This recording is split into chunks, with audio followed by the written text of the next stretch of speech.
We're going to call this meeting to order. Are we ready to go, Kevin? Yep, okay. Rich, so sorry. I'm so sorry. Good evening and welcome to the Cohasset Select Board meeting of Tuesday, August 6th, 2024. We are at 91 Sawyer Street at Wilcott Commons, an in-person meeting. It's also can be viewed on Cohasset 143 local cable or Facebook Live, where interested parties may also join by utilizing the Zoom link at the bottom of the agenda. Please remember that this is a meeting held in public and is not a public meeting. If you have any comments, please utilize the public comment section of the agenda. Virtual comments will only be monitored on the Zoom link. And all speakers, we ask you to please state your full name and address for the record. So can I have a call to order? Mr. Plex? Chris Plex here. Mr. Creighton? Jack Creighton here. Mr. Farag? David Farag here. And Ellen Mar here. Okay. Opened at 6:03 p.m. Okay, I'd like to invite everyone to join us in the Pledge of Allegiance.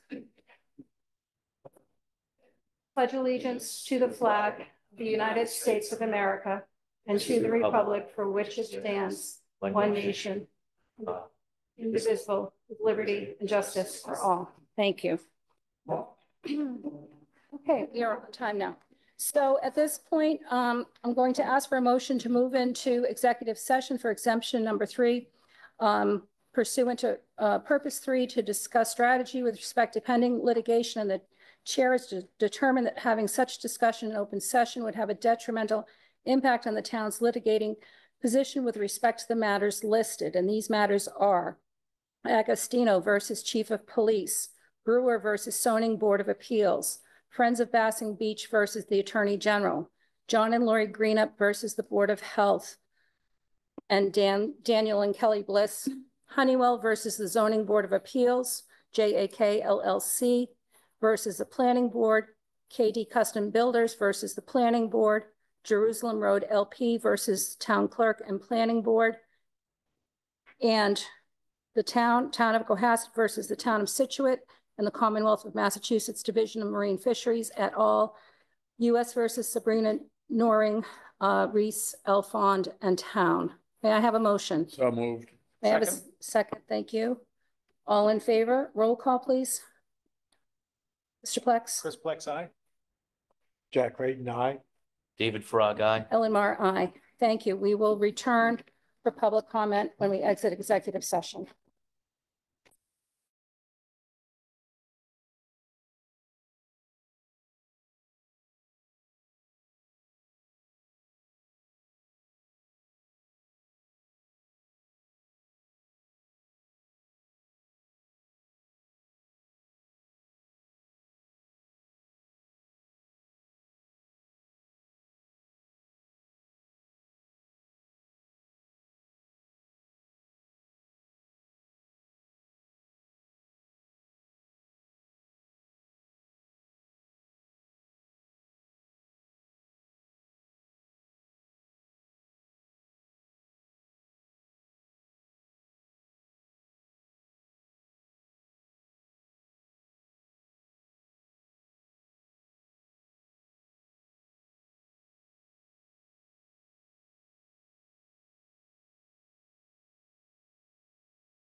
And it is, can you read what time it is?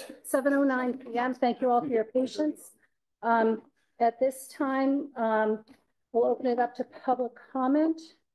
And we have a lot of people in the audience. How many people plan to speak tonight? Okay.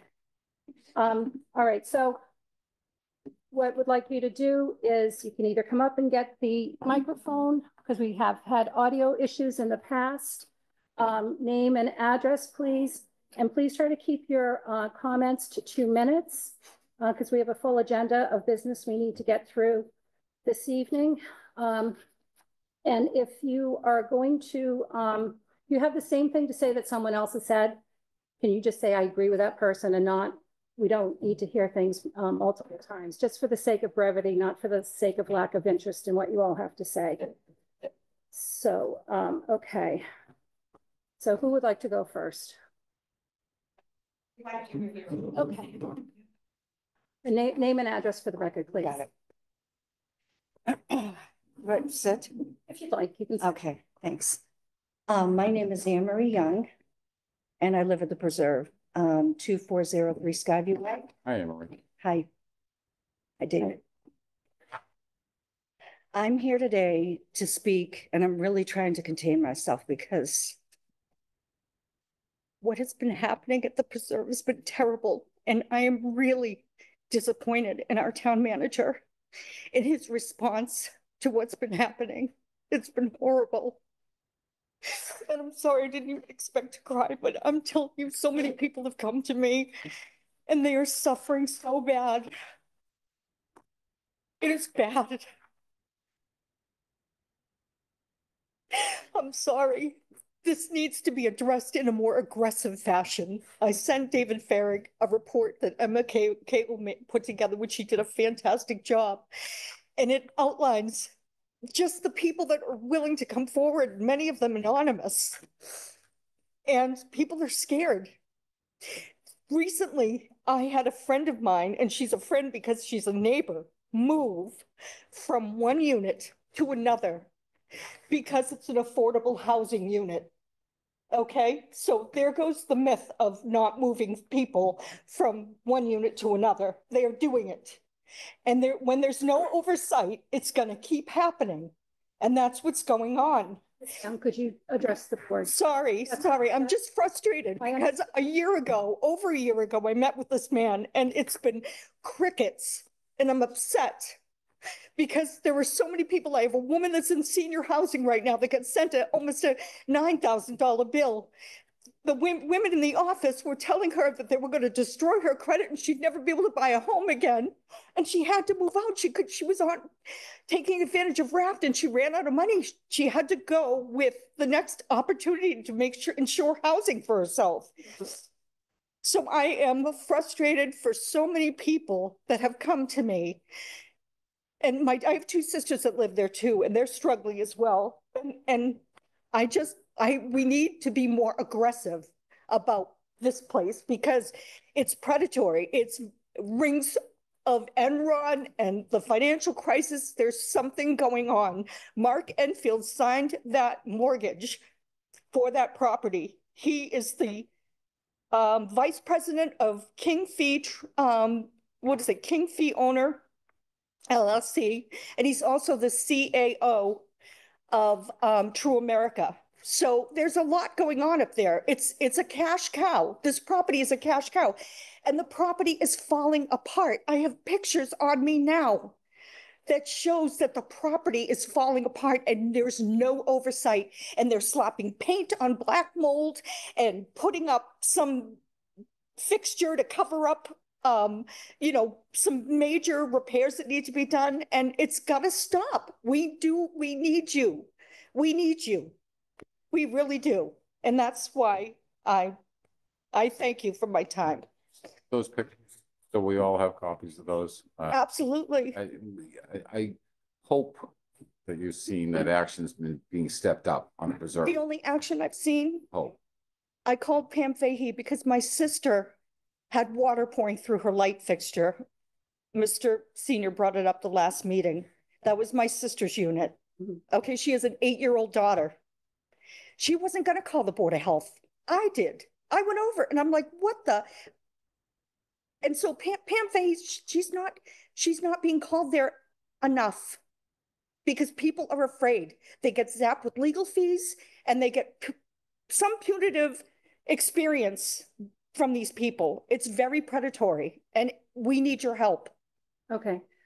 We've heard you and we really appreciate your candor in coming up and appreciate the emotion that you feel. I mean, it is your home, it's your sister's home, it's everybody's home. It's not just some apartment complex. It's where people live, raise their families, and try to have their best life every day. And we have started to take some steps and it is a process and it's not on our agenda tonight. So we can't really discuss it as a board in terms of next steps, but I will speak with the town manager for an update and we'll get it on a future agenda. Please. Thank you. For the record, Madam Chairwoman, the packet that was sent by Anne Marie Young was distributed to the board, I believe, for the last meeting that we had. Oh, okay. Yeah. Oh, all right. That Yes. was the packet of information. So thank you, David. Yeah. So it's just the pictures would be very helpful. Yeah. Thank you. Okay, who's next?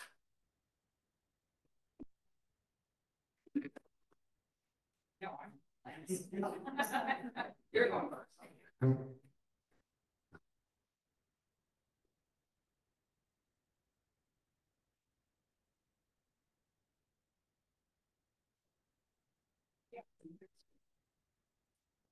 Good evening, everybody. Hello. My name is Tana Carlson. Ms. Carlson. Hi. Hi. Use this microphone for the- Sure. so our Sure. audience can hear.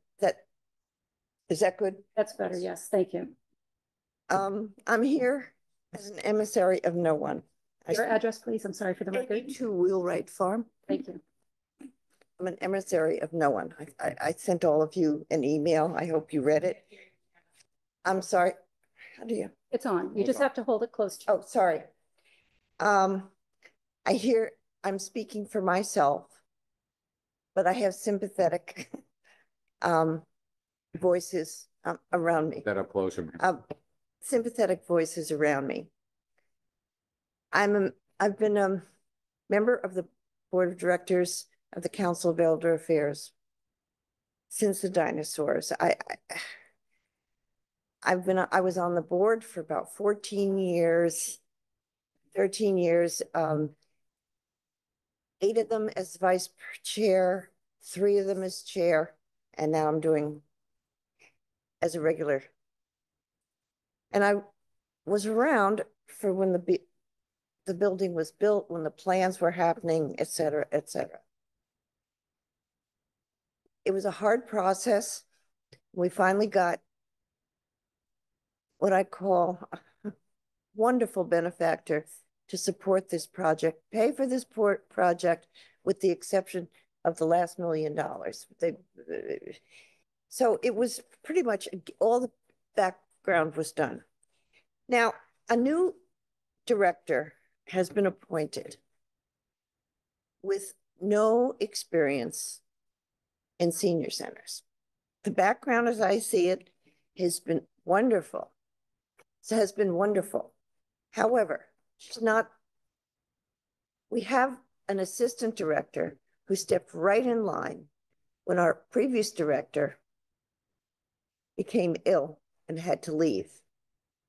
And she had been well trained. She's been executive director for at least 5 years. She's been in this business more than that. She came from another town. She has a level of experience, is loved by all, is competent, and she's efficient.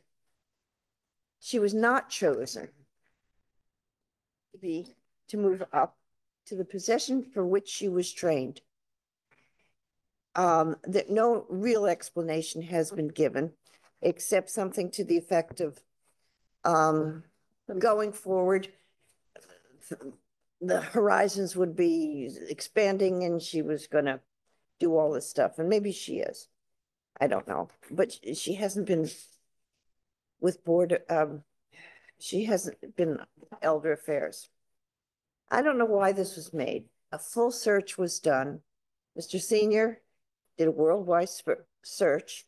Don't know why, but he did. He doesn't do it with all the appointments here in town. But he did. And he appointed with the appointed committee to review this position and people for it. Those people came back to him. Oh, and surveys were sent and everybody had to check off what was important to them going in the future, blah, blah, blah. Well, it happened. And the recommendation of this Blue Ribbon Committee was to have the current assistant director just move up, as she did seamlessly when the director had to leave, and she stepped right into her shoes without question and without a blip anywhere. So nobody really understands why. There are a few things I would like to say about when this building was built. And I think it's where we go back with this, is that there was a mandate when that there would be a reservation of restriction on the use of this building. And it is in the Office of the Attorney General, etc. I would like to read what this covenant on this property says.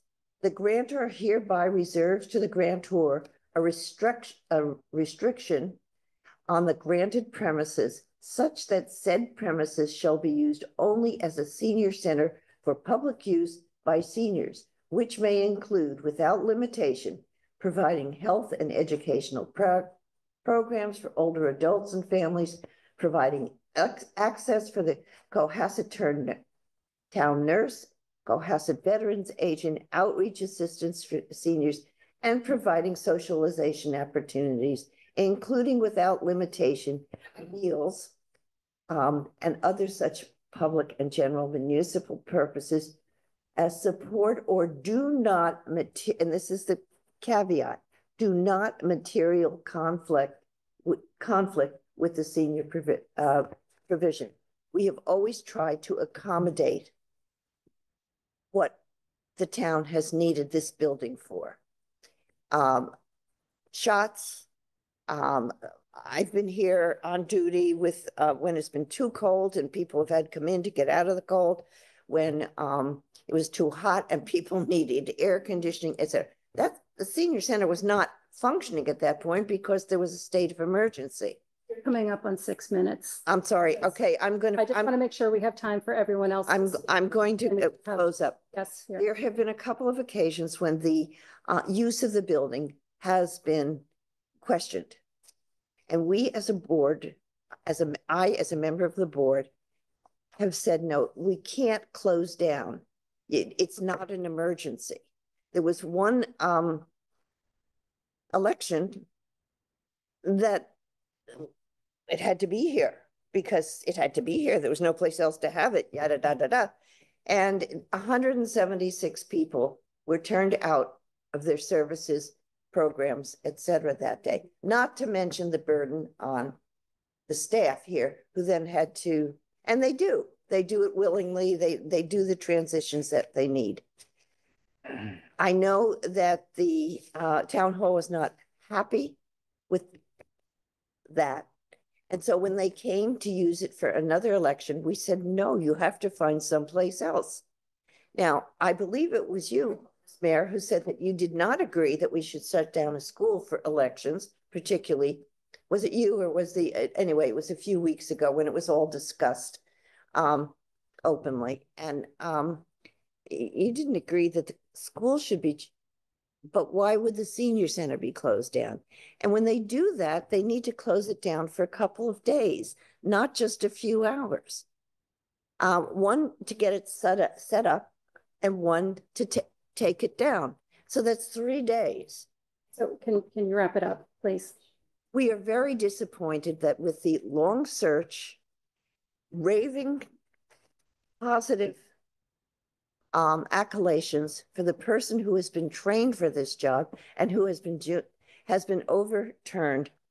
And I believe it's because she couldn't get us to capitulate again. And it's right here that it cannot, it can't happen. Well, they are capitulating. Well, there is another way. The best way would be to have a new town hall where this could happen. But otherwise, things can be done. So we are devastated that what this does for our senior center, for the background of the person coming in, although very worthy, I'm sure, in her field, which is not senior, but and it's cruel to the person who has been trained and worked without complaint to the rest of us. Thank you for your comments. Clarify, because a comment was attributed to me, but I did not make it up. I'm an advocate of using the schools for town elections. And what I said at the last meeting was we need to get ahead of they set their calendar in the fall for the fall, not the current year, but the following year. So we need to work with the schools, much like the other towns do. Right. You know, Hingham set up their first day of school after the September elections purposely. So that is our goal, is to work with the schools ahead of cycle. Right. You know, And as an option. So I wanted to clarify that because you were well, there was something that I might have. I was watching it on TV and I thought it was you, but it wasn't. Okay, that's fine. Thank you very much for your comment. Okay. Thank you for listening. Who's next?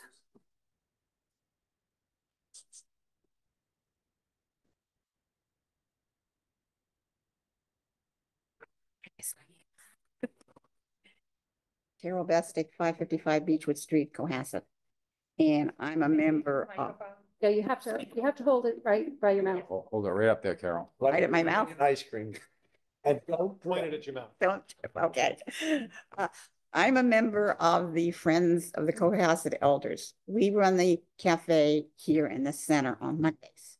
The president has done a letter taking, and I think you people all have a copy of it. Mhm. I'm going to read her last comments, which I think comes to the point of the issue. You must acknowledge your point that the unanimous suggestion was ignored by Chris Senior. We elected you, who sit on the select board, to oversee what is best for Cohasset. The new director hire is not what is best for the Wilcox Center. The path that was taken for this hire needs to be seriously reviewed so that we get somebody here at the center that is usable and the people will be able to attend to and want. Thank you. Thank you. Anyone else? No? Oh.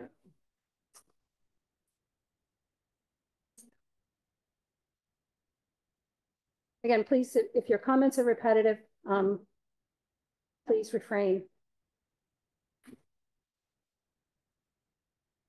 I'm Taffy Nothnagel, 65 B Wheelwright Farm, and a 10-year member of the Board of Directors of the Cohasset Elder Affairs. I have already copied each member of the Board of Selectmen on a letter that I sent to Chris Senior today.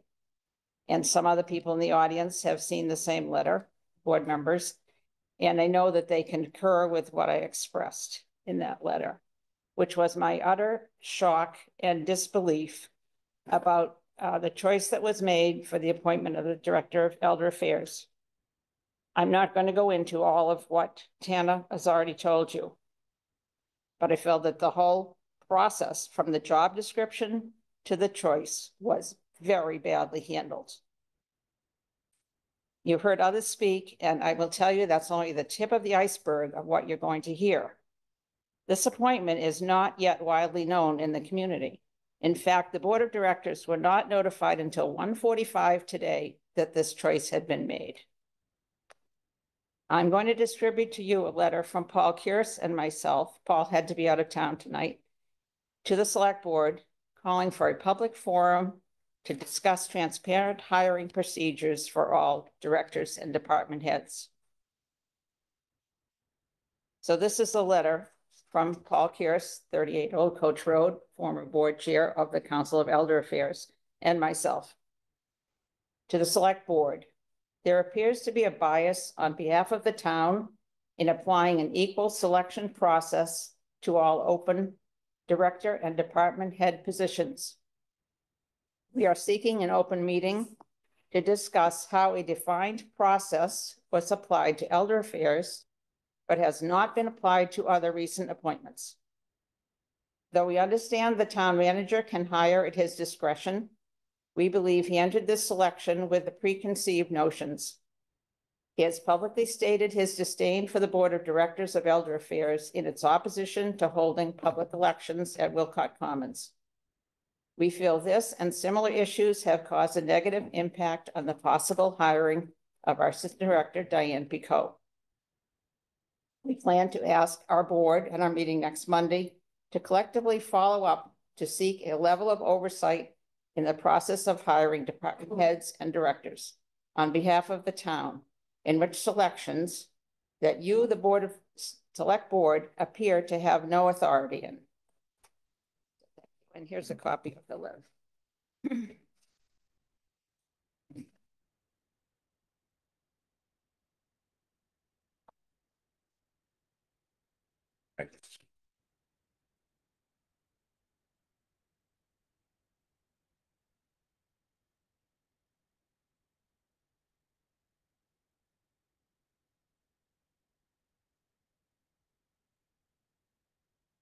Right.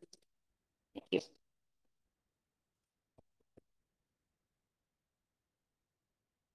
Any more public comments?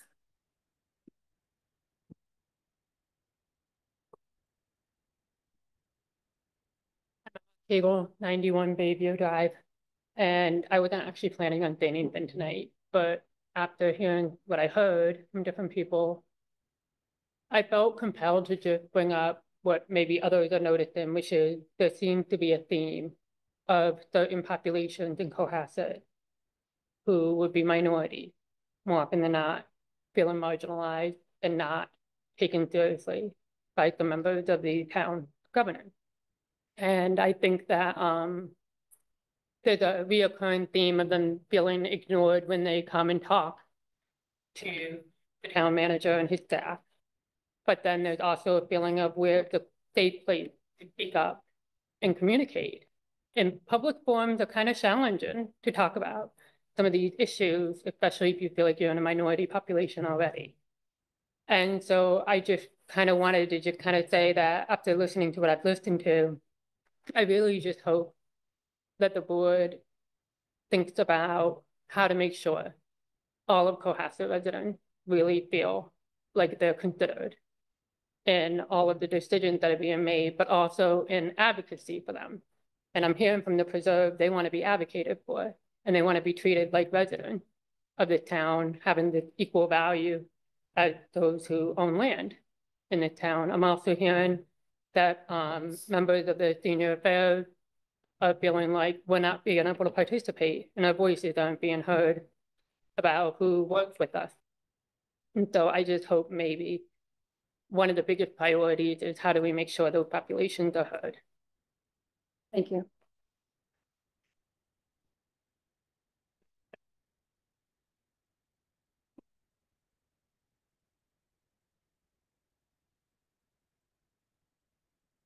Elaine Cloying, 237 Forest staff. Just a quick thing, I'd like to request that your board consider putting the CEA board on your agenda so we can discuss what, if any, options are available to us with respect to this hiring. Thank you. Thank you. Thank you. Okay. Seeing as we're behind schedule, I don't see any more hands raised. So we will move on. I'm sorry, who's?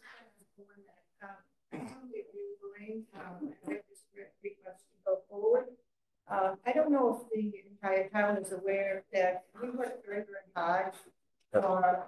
Yeah, you need to come up, please. Like. I'm a member of the board. Name and address. Diana Carter. Thank you. 264 Main Street. And it's bothered me a great deal because we worked for over 2 years to get certified with the National Institute of Senior Centers. We are one of less than 125 senior centers in the United States that contain that. We had part of that was descriptions and bylaws and things that we should abide by in order to hold that certification. and to apply them correctly. I don't see that those were applied in the search by our gentleman here.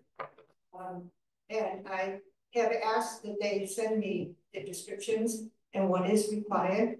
And I don't know what we have to do to go about updating that so that it's perfect. I do understand that he is the person that Wyatt hires and fires, but I do also understand that we have a reputation that we need to live over and that we are certified under this unit, and we do have to agree with it and go with it, and we should. We work hard to do that, to make us as important as we are. So I am going to ask for also a plaintiff's that we have a hearing in this respect. I have not heard back from them. I was hoping I would by tonight, but I have not. Okay. But I will. Okay. Thank you. Thank you. Thanks very much. Okay, we'll have one more comment and then we need to move on with our agenda. My name is David Bigley, 25 James Lane, here in town. I am a regular here. I enjoy this place. I have some meals here. I have a lot of friends that I have developed being. And to me, one of the biggest benefits of this place is the consistent, welcoming attitude of people coming in, and you have, and again, I'm in support of Diane. I don't know all, I wasn't involved in this whole thing from the beginning, so, but it appears to me that I don't even understand the benefits that will be, I'm not trying to, I'm not trying to impugn anybody's credentials, but I don't know this person who was hired, and I can't imagine the benefit to the people who use this place, the people who depend on the consistency, the smiling face of Diane, who knows them all by name, who knows their family situations, all of that.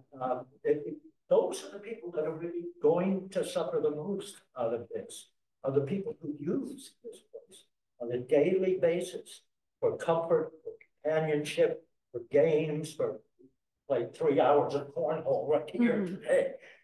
This is a very positive functioning place, and to create that chaos just doesn't seem right. Okay. And I have applied for membership on the CEA board. This was before I know, and I'm sort of wondering if I really, what kind of a hornet's nest am I getting in? Okay, all right. That's my only point, is the consistency and the value to the people who come in here daily basis. That needs to be the primary consideration. Okay, thank you. Thank you very much. Thank you all for your comments, for coming in and listening. We've heard everything that everybody has said. Thank you. And now we'll have Representative Moschino and Senator O'Connor. If you want to bring up an extra chair.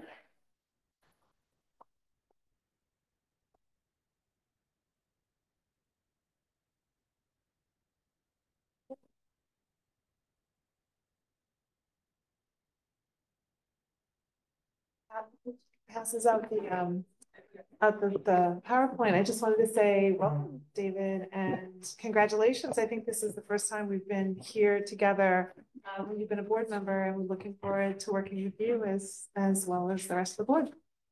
Much. Yeah, just hi everybody. Thank you for having us. I appreciate it. We try and get every year to all the select boards or city council in Weymouth that we represent, and try and just give an update as far as what we've been able to accomplish up on Beacon Hill this year, directly how that impacts Cohasset, talk about some of the sort of statewide initiatives that we're working on, as well as things that have passed, to kind of give a sense as what's sort of happening up on Beacon Hill. And so we have passed out a PowerPoint. I'm not sure if we can load the PowerPoint too. Yep, it's, oh, it's behind you. Gotcha. Oh, yep. The audience at home can see it. Perfect. Okay, great.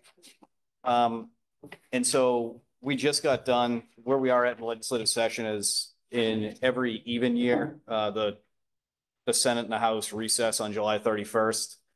In my opinion, there was a lot of unfinished business as we approached that deadline.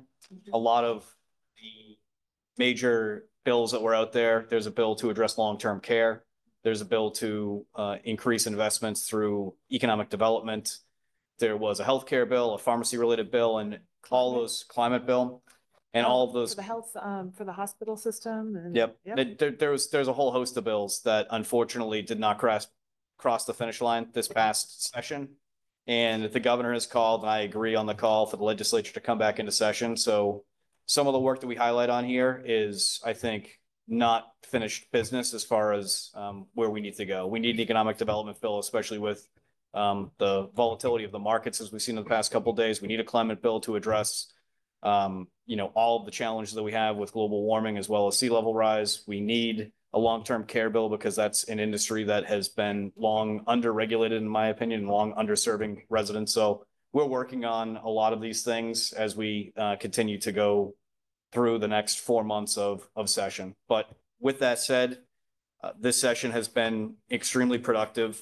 We were able to pass a budget that we recently, I was fortunate enough to be in the conference committee, one of 6 final negotiators of the final version of the budget that we sent to the governor. We passed a $58 billion budget, which is a tax forecast of $41.5 billion that we believe that the state will bring in. The delta of that is healthcare dollars that the federal government provides to us. The stabilization fund, our rainy day account, is at $8.9 billion. There's a $500 million deposit that's going to be made sometime in the next few weeks when they close out the books on fiscal year 24. So the stabilization fund will be somewhere around $9.5 billion, which is the highest it's ever been. $6.9 billion was allocated towards Chapter 70, which is education funding. That's an increase of $319 million over the previous fiscal year. And one of the things, and this came from a meeting that myself and Representative Moschino had with our our school committees, including Cohasset, which was the amount that inflation has impacted our municipal budgets has been enormous, and the ability to account for that inflation is restricted by the state. And so we increase the per pupil expenditure, and this is any sort of student that goes to a school district, what the aid increase would be. And typically it's around $25. Last year it was $30.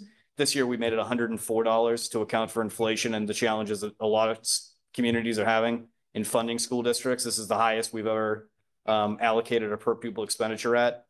And I think that this is just the first step. We've also convened a new committee to look at the Student Opportunity Act that's set to expire in 2 fiscal years. We've been investing $500 million to the most economically challenged school districts in the state. It's about 26 to 31 school districts that are getting the crux of those dollars. And our hope is that we can continue to invest that $500 million once it's fully funded into school districts, not just in economically challenged areas, but noticing that investment that's been made, try and then spread this increased $500 million to all school districts across the state. $20 million for an early literacy initiative. This came directly from Governor Healey's inaugural address, where she talked about the Commonwealth of Massachusetts ranks #1 in every national report card for public education, but literacy has been one of our biggest challenges, and we rank poorly nationally in that. So that's going to start an early literacy initiative, and that money should be realized by the town of Cohasset as well. $1.3 billion in unrestricted general governmental aid. That is basically the contribution that the state makes to communities to spend how they see fit. That's also a record amount and a $38 million increase over the previous fiscal year. And to some in the audience, we allocated $113 million to assist local housing authorities, which also is the most that the state has ever put in place. In total, about $5.6 million was in this budget that's included for the town of Cohasset. And I will pass it over to Representative Moschino.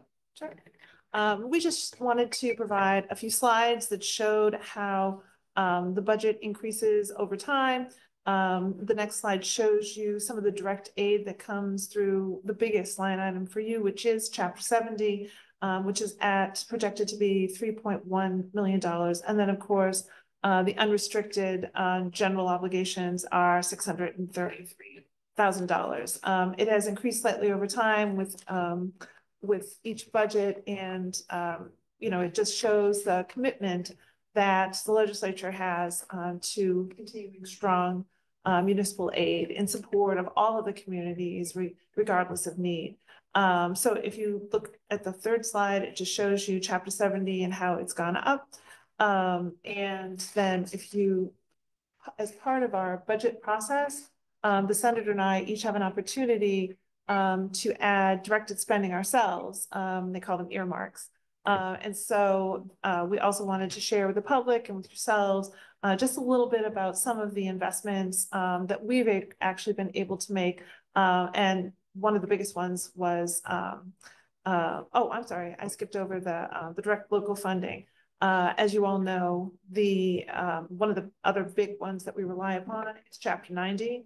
That's a general bond. That's a bond obligation that we do every year for you. And it's for your roadways. So it shows Cohasset at $222,000. Community Preservation Act, which you adopted a long time ago, was $94,000. Another important one to our school committee budget is the circuit breaker at almost $900,000. And then also one of the other commitments that has really come through lately has been the acknowledgement around special education and the cost of transportation. And then this year new is the free school meals, which is part of equity and access and making sure that all children come to school and have access to meals because you can't learn without full tummies. So I think that was an important one that came up recently in this session. And through this, I think this is the second time in the budget, or this was the first time in this budget. We did it, yeah, we funded it during COVID, then we took it over. Then we took it over and decided to keep it going.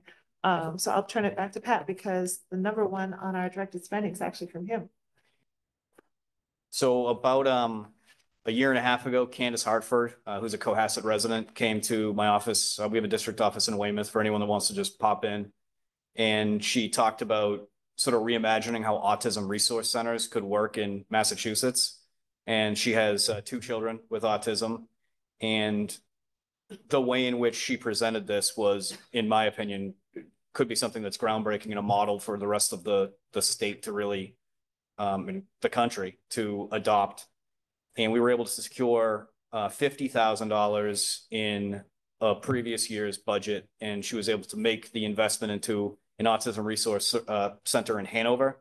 It's phenomenal. I was able to go to the groundbreaking of it and see it in action and hear from parents who are utilizing it. And so to double down on our commitment, I was able to secure with Representative Moschino's help $250,000 to really grow the organization and to hopefully have them open additional locations. This has been something, the disability policy space has been something that for the past 8 years when I've been in office has been the top of list. And to be able to see residents from the South Shore have an idea and be able to support it with the financial resources they need to make it a reality has been awesome to see. I give her and her team all the credit in the world. They're doing amazing things, but it's just great to see a Cohasset resident, really step up and try to provide something that's not there. When you look at DDS and how autism has been funded for a long period of time, it was not recognized. Then when it was recognized, they tried to, catch up to where they should be. And autism resource centers, from having the ability for parents to have some respite to go in food shop or, take a breather and to be able to have their child get educational enrichment and be with their peers, to creating team groups that they have with teens with autism. It's just a phenomenal organization. And I'm so proud we were able to secure it in the budget and to be able to make this further investment to really grow their mission. And then the other thing, and I'll pass it off back to Joan, was we were able to get $25,000. Chief Quigley had called about purchasing an off-road utility task vehicle. And so we were able to get the money there. And I actually went to the fireworks and saw the vehicle in action on July 2nd. Thought the fireworks were great, by the way. Kudos to the town for doing that. It really has filled a great void left by some of the other fireworks that used to go on in town, used to go on in the South Shore, but aren't there. So I had an amazing time on the 2nd, was able to see that vehicle in action. So it's kind of cool to see something that is just, you know, a piece of paper that we file as a budget and then it gets passed and there it is. So, You get to drive it? I didn't get to drive it. No, Come on. I'm not qualified enough to do that stuff. But I'll pass it off to Joan because she got a great investment in Cohasset too. So the other one we wanted to highlight is that Pat and I were able to secure $40,000 for CSCR. As I'm sure the board is well aware, they're doing a micro credentialing program focused on the geospatial climate resilience and coastal mapping. And hopefully you all got to see, I mean, they're just doing such great work there. And we just felt that anything we could do to uplift and to support their growth and their programming would be phenomenal. And since I have the mic, I'm just going to say I did get to go see, they did a screening, right? So they have all of the students' projects. And if you haven't gotten a chance to see Owen's film of Max's project around the eelgrass, you have to go see this. I mean, it was excellently done. And then the project is very vital and super interesting. So they're doing great work. And again, they just approached us and asked if we could you know, just to get a little funding their way to help make sure that this program is a success. And it'll really directly benefit not just Cohasset students, but they draw students from the whole region from our district. So, which is pretty exciting. The other thing, just while I have the mic, that Pat and I were able to do. So at a recent town meeting, you had put forward a warrant article around changing the designation of Article 97 land for your public safety project. And hallelujah, it took us, I don't even want to tell you what it took us, but we did finally get the home rule passed, and it is before the governor for signature. So, you know, it was really great to work with Chris and his team because it took a little bit of doing, they had changed the rules around, just as we filed the bill, they had changed the rules and were literally creating the process around how to evaluate such a request. So I just wanted to say thank you to Chris Senior and his team for helping and for being patient and working through. So it's done, yay. I'll turn it back over to Pat and we can talk a little bit about some of the, we did actually have some legislative highlights from this session. And, you know, I know there was a lot left on the table, a lot of things left to be done. But there were a few really good things that that were able to come out of this session. And the first one was the HERO Act. And I did want to just thank Pat because his office was able to take the lead and organized with Secretary Santiago to come down to all of our veterans agents and actually do a debrief on what was in the bill, which was incredibly helpful. There's some big things in there really around recognizing different military services, but requiring groups to, you know, really take a look at what things like post-traumatic syndrome mean and how you account for that sort of thing.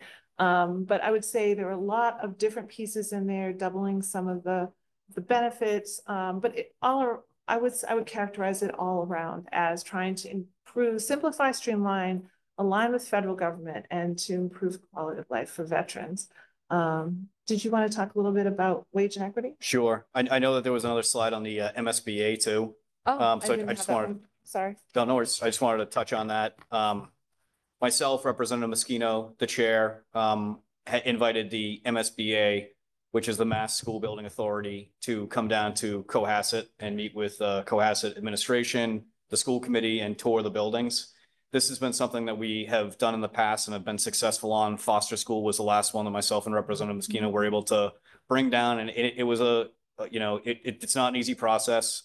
Cohasset's one of 47 districts that submitted to the core program and 72 districts submitted to the accelerator repair program. The cost of construction is a lot more expensive than it was when this program was first started. We've increased the bonding over the years to give them more runway to put on more projects. But realistically, the amount of need in these aging buildings right now, not just in schools, and I'll get to that in a second, but really in all municipal buildings is something that we are focusing on and trying to fix. But with it said, we brought MSBA down. I thought we had a very productive meeting. Oh, it was an excellent meeting. Yeah, they were here for hours to really understand all the nuances with Cohasset's municipal finances, what they're able to potentially afford, and what sort of timeline they had with the sort of the length of life that that building could have with either be repairs or a full rebuild that would look like, and all the different incentives that that could have. So my hope is that this is one meeting of many that we will have with MSBA, and we will continue to work on securing the funding, because it's impossible to do a school project without MSBA, or a full rebuild or remodel of a school project without MSBA's contributions. So Public we've already reached out, just so you know, on the accelerated repair program for the Osgood roof, and they're looking to schedule some walkthroughs and interviews sometime next week. That's great. Yeah, excellent. And you all should know that the school committee did an excellent job. They really did a very professional, excellent job of promoting the project to MSBA. So you should be proud of them. And so then I know that Joan had reached on the HERO Act. Just to touch on that very briefly, Secretary Santiago reached out to all 49 of his counterparts in all the other states to try and get all of the information that he possibly could to update Massachusetts veteran laws. We go back and forth with Virginia every single year on who has the best package, overall package of healthcare, benefits, support services, all of those things. We go back and forth as 1 to 2 between us and Virginia. The HERO Act, I think, will put us back over the top. We increased the annuity from $2,000 to $2,500. We provide for the ability for any veteran who did not initially purchase their years, and this may impact the town of Cohasset, I'm not sure, but any veteran has a certain amount of time once they leave the military and enter into predominantly public safety employees, that they have a window to buy back their years in service to their credible years. Yeah.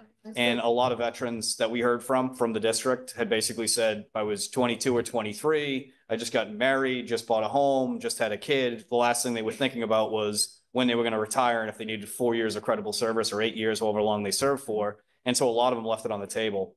That window closed and we were able to open that back up again. And so that any veteran who served in the military can go back in and buy those 4 years or 8 years or however long they served back and have that added to their credible service, because it was an inequity that those who knew and planned ahead were able to get, and those that had life going on weren't able to achieve. So I think that that was one of the other big things we were able to do.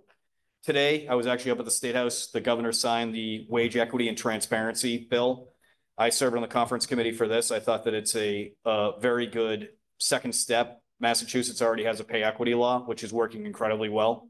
And now the wage equity and transparency law would require that any employer that has more than 25 employees publish the salary range for any job posting that they have. And that any of the employers with more than 100 employees submit their federal wage data to the state so that we can look at where there are inequities right now. Right now, according to multiple economic councils that focus on women pay, state that in Massachusetts, for every dollar that a white male makes, a black female makes 55 cents. And for Latino, it's 42 cents. This is clearly something that, in my opinion, is part of the principles of our society in Massachusetts in particular. And so to be able to do something, in my opinion, so simple as just posting a pay range has been told to us that it's going to make a huge impact on raising those numbers. And then in my opinion, data is everything. I look at data all day long, and to be able to have that data and see where those inequities are and to then have the information at your fingertips to know how to fix it, I think is the second good and logical step to do. Massachusetts joins many other states as far as publishing salary ranges, but we are now the first state to actually collect the data on that, and then to have a committee formed to look at that data and then make changes as they see fit to make sure that our pay equity law is, doubled down upon. And then very quickly, two other legislative interests of mine: the MBTA communities program that has been put in place has faced a lot of resistance. I know that we've heard from constituents in every single one of the communities that I represent. I have 2 communities who did not vote in favor of the MBTA communities. So one of the things that I'm looking to do is, it currently doesn't have an appeal process. So it's do it or face the penalties from the Commonwealth. I do believe that there are circumstances where an appeal process is necessary. I think that geography and the ability to comply with MBTA communities should be part of it. Marshfield doesn't actually have a physical infrastructure footprint of the MBTA, but they're a neighboring community. So neighboring communities were captured in this as well. I think that they have they should have the ability to appeal. I think that it's just due process. Communities are being forced to do this. I don't necessarily believe that a one-size-fits-all approach zoning strategy will ever work. I don't think that 40B has been that successful, and I do not believe that this will be that successful either. And I think the community should have the ability to let their voice be heard to the state in this process.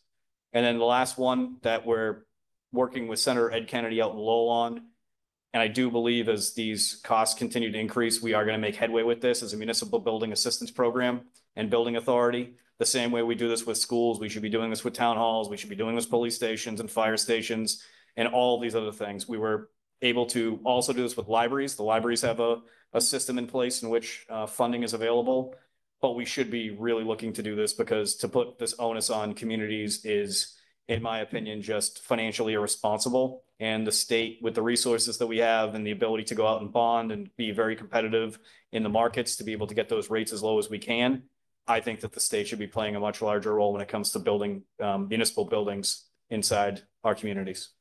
We find we'll pass. You think so? I think I remember reading about this last year. So where, in your opinion, are we in terms of the finish line? Oh, sure.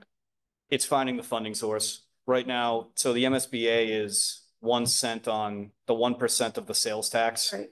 I don't think that we're going to have to increase taxes in order to achieve this. I think what we need to do is find and put aside a certain amount of money every single year to really fund this and then have it be sustainable. We've done sort of those moonshot projects, Student Opportunity Act, $500 million every single year. We've been successful at doing that. School meals is in the hundreds of millions of dollars. We've been able to do that. I think we should be able to do this, and it's bonded too. So we can go out and repay this over 20 years as a state. So even if we started to, slowly trickle in projects that had the most amount of need, but my honest opinion is with municipal budgets the way that they are and the cost of living going up and all these economic pressures that communities are facing, if you don't have that large industrial or commercial base, it's going to completely fall on residential taxpayers. And that system, in my opinion, is really being stressed right now in all of the communities that I represent. And when I talk to my colleagues in the vast majority of their communities outside of Boston and some of the other areas who have that commercial hub. So we need to do more. That's why we increased Chapter 70 to give us sort of a bridge to get to where we need to go. But the state needs to pay more attention. And I know that myself and Representative Moschino are on municipal finances because communities are stressed right now. And the pressure valve, in my opinion, is at the state to be able to take that off because there's only so many times you can do a Prop 2.5 override. There's only so many cuts you can make inside a municipal budget. And so we understand that. We both come from municipal government and it's something that is a huge priority of mine. Well, and the only thing I would add is that since we've been elected these past 4 terms, this bill does always get filed. But I think what I sense is that there's a change in attitude because every time I've asked about it, we don't fund municipal programs like municipal buildings. That should just be general municipal buildings. That should just be on the town. That's always been the attitude. So I think what I've sensed is it's a change in the attitude and a willingness to do it and to find, and now the question will be how to find that revenue source. There's definitely more momentum than ever before for it. Momentum is there, is for sure. So, well, if there's anything we can do, in support of it as a board or a town, I think. Oh, testimony. Yep, absolutely. Yeah. Okay. And if a town could get off, say fixing our little town hall, well, we're stuck paying prevailing wage. And so we have to figure ways to paying 3 times more than what I'd pay to put an addition on my own home. Those things are, it adds up. difficult to navigate. Yeah. And you've already done a lot. It's not like this community hasn't already tackled a lot of things and they're in the process of tackling a lot of things. So yeah. So I added a few things that legislation from this session that I just wanted to bring to your attention. So one of the other big bills that did actually just get signed today by the governor was the Affordable Homes Act. And it's an important bill to the community of Cohasset. And sort of part of the reason I mentioned is because you happen to have all of your Council on Aging members here tonight. But it will actually invest about $1.5 billion in renovating public housing. And that's like one of the big struggles I think a lot of people have been having. We haven't really had a chance to do the debrief on everything that was in there, but we can certainly share that with you. I mean, it was pretty far-ranging investments that were made, and they're pretty significant. But the reason I brought it up was because I happened to have the opportunity to get a big piece in there to create a flexible pool fund. And what that does and why it's important is it's how you facilitate creating support services for people who are living in supportive housing. So if you think about father bills, and when they're creating supportive housing, this is how we get people out of shelters, off the streets, out of the emergency rooms. You know, it's from medically complex, vulnerable people so that they can live their best lives. And you might move out of the supportive housing, you might be there forever, but it's just those modicum of supports that you need to succeed in housing. And when that happens, the statistics show it is off the charts successful for people. And it really does save a lot of money on some of the other support services and other demands, and frees up a lot of resources just to help and expand more people. I did also want to mention the drought management bill, because you do have your own water supply here. It got a favorable report this year. It got into the climate bill, which did not make it past the end of session.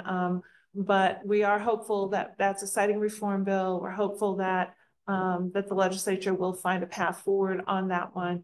And hopefully we'll be able to bring that drought management bill forward for you. And then I did just want to give a shout out to 143 TV, because they're taping us. I just wanted to mention that we have been working with Mass Access, which is their sort of trade association, if you will. And we have filed a bill that got, again, reported favorably to House Ways and Means to create a sustainable revenue source to help fund our PEG access facilities like 143 TV. So I just wanted to mention that one too. And even though, again, we've hit the end of session, you know, we will be refiling those bills. And, you know, we're always thinking the district is our lens. So we're always thinking about the things that are important to the community and to our boards of selectmen. So I did just want to mention that. I don't know what the other one. Oh, the special projects. So I don't know if Catherine's here. Right over your shoulder. The fabulous Taffy Northnagel and the fabulous Donna McGee came to us, and they represent the Housing Authority. They're on the board of the Cohasset Housing Authority, and they shared with us the challenges that they have in terms of the application process and actually getting people to apply for public housing, for senior housing. But then within that process, the challenge is to actually select someone, communicate with them, and get them in.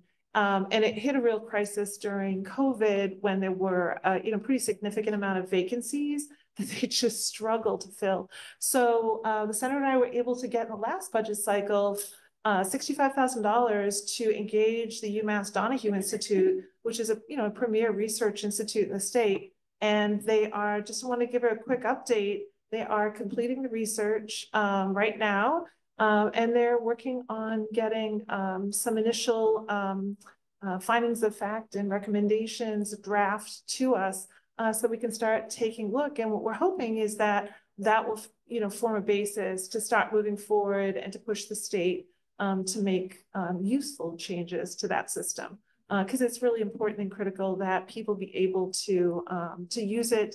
And we want people to be able to apply, and we want the housing authorities to be able to reach people and communicate and to get them in. And we should just give a shout out, since she's here, and I'll embarrass her just slightly. Taffy and Donna and that whole board really are tremendous, and they work really hard for your community. You should all know that and appreciate them too. So we just wanted to give you that quick update on that. I know we mentioned the preserve, and you'll get an update on this later. But we did also want to just say, in furthering Cohasset's efforts to really try to do that, I did just want to note two things. One is that we did reach out to the Attorney General's office and alert them to what's going on.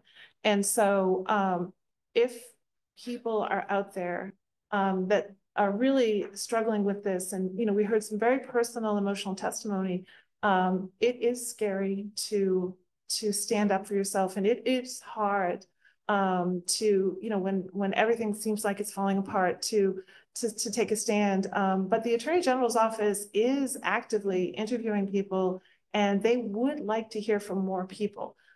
So we can. I think it's Stephanie Saunders who's the contact person, and she is wonderful. She will make it easier for people to reach out and to connect with those investigators, because what we'd really like to do is document that there is not just one-off issues, but there's a pattern of behavior here. And, the Senator and I are committed to doing everything we can to uplift and propel and support the efforts of the town of Cohasset as it wrangles with the preserve. Was there anything you wanted to add on that? Yeah, I mean, so this is our file that we have that we took with us from my office just to kind of be here today with the preserve. We've heard from 22 residents as of right now that have contacted either myself or Representative Moschino. We direct them all to the Attorney General. We're in constant communication with the Attorney General's office.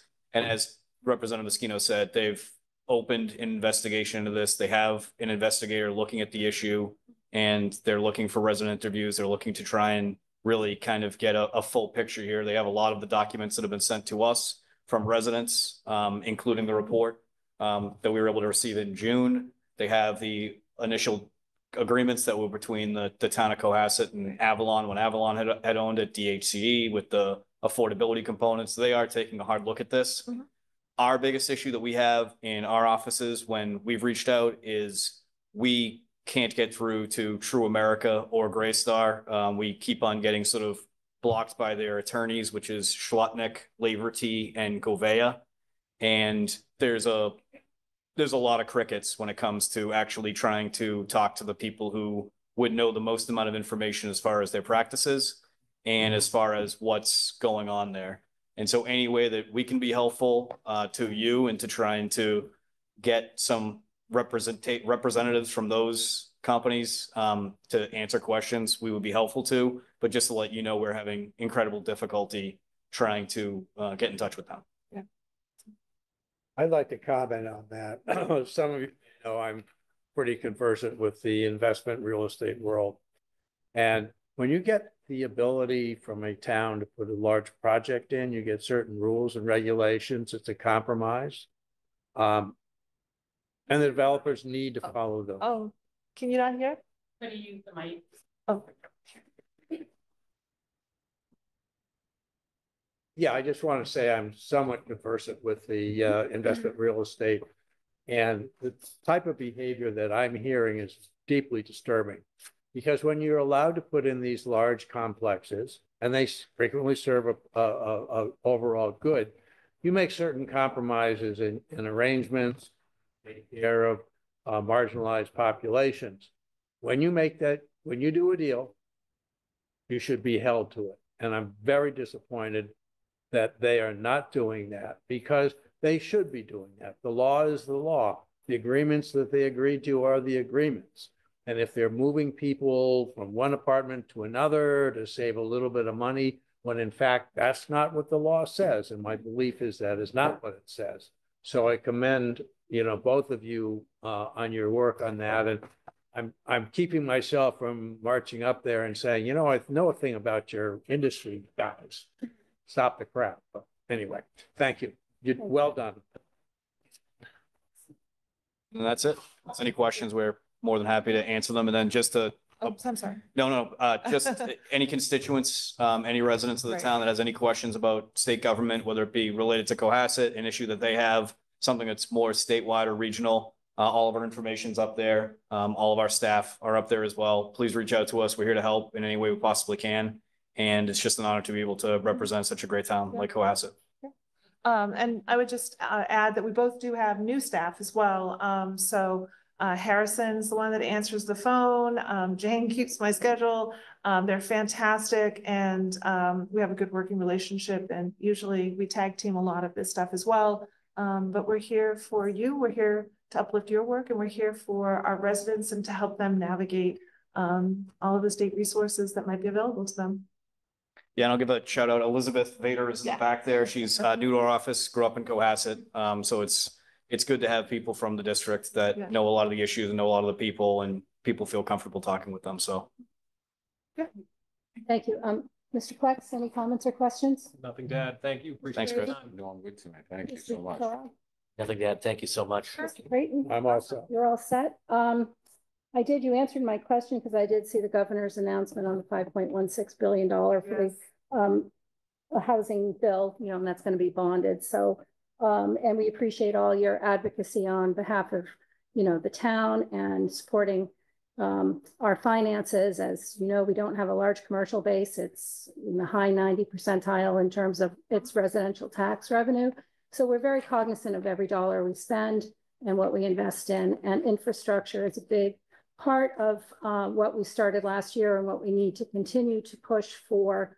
It's one of our goals this year in terms of 41 Highland Ave and our town hall, as well as our basic infrastructure and how to maintain our buildings and how to do a better job to take care of, our assets, because we are stewards of our town assets. And we appreciate the Chapter 90 money for the road paving. We're going to have a report on that hopefully in a little while. With our stabilization fund, we're able to make some headway there. So we appreciate your time. We appreciate your patience in waiting, but it was important for us to hear our residents and hear their comments tonight. Oh my gosh, it was important for us to hear them too. So no, absolutely. Thanks, everybody. Have a great summer. Thank you very much.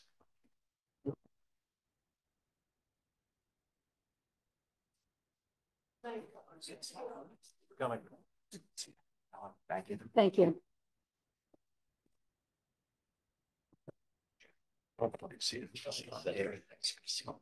Okay, so next up, our license permits and events. The first is a filming request from HGTV, Fix My Franken House. I think we have someone here for that. If you'd like to come up. Not gonna be that bad. Do we have Chief Quigley on the? Yeah. Okay. Okay, thank you. Hello. Hello. So if you could just state your name and address and where your affiliation. Yep. My name is Joshua Tingle. My home address or affiliation address? Home address. My home address is 22 Jerome Street, apartment 1, Dorchester, okay, Massachusetts. And I'm a representative of High Noon Entertainment. And that's who the filming permit is under, and we're filming a TV show for HGTV. Okay. So we received your application. You want to film at 36 Atlantic Avenue. That's correct, yeah. Everyone received the packet. I don't think you need to go through it. Maybe just be prepared for some questions. Sure. And we have Chief Quigley also to answer questions. Chief, do you want to make some comments? No, I did review the packet. I did communicate with the homeowner. I think everything's under control. It's basically off the road. And if it gets beyond off the road, we did put in the caveat that they'll have to hire a detail, which seemed to be no problem whatsoever. When you sorry, quickly, when you say off the road, what do you mean? We want to try to keep it to about 5 or 6 cars parked on one side of the road.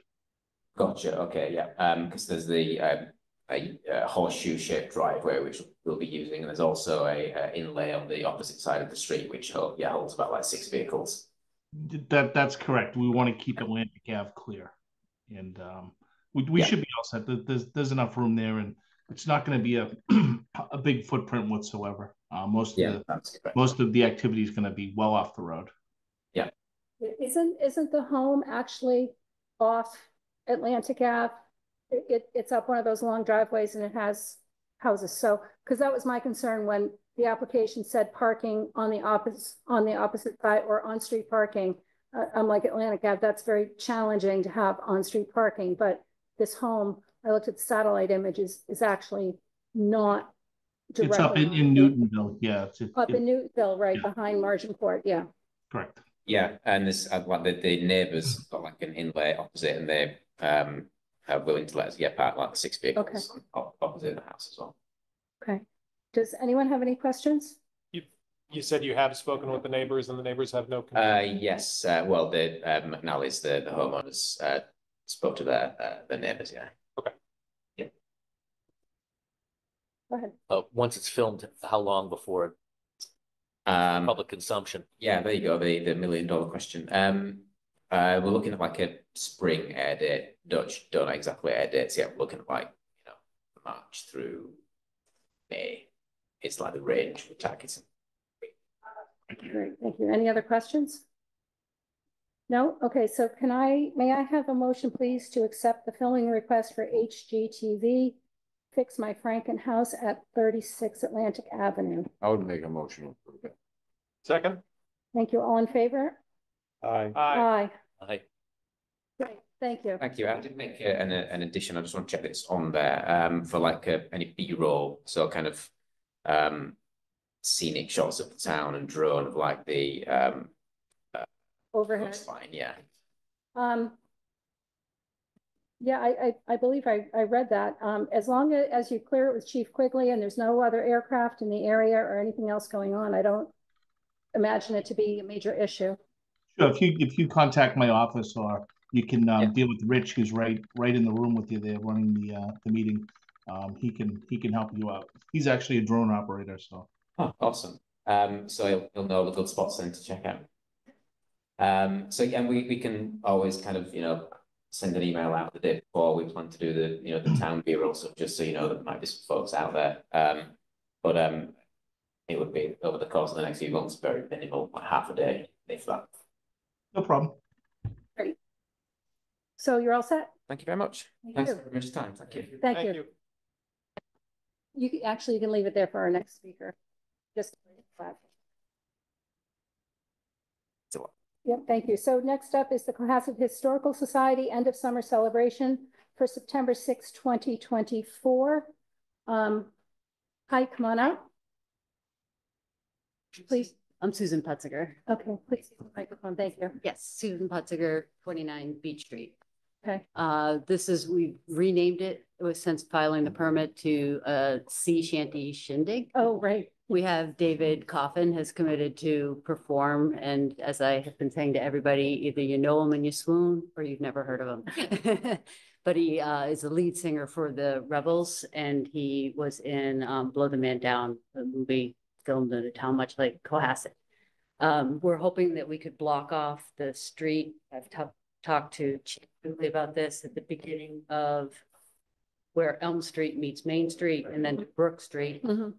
So that between the two antique buildings there, David could perform there along with a local brother act. We're going to have 4 food and beverage trucks.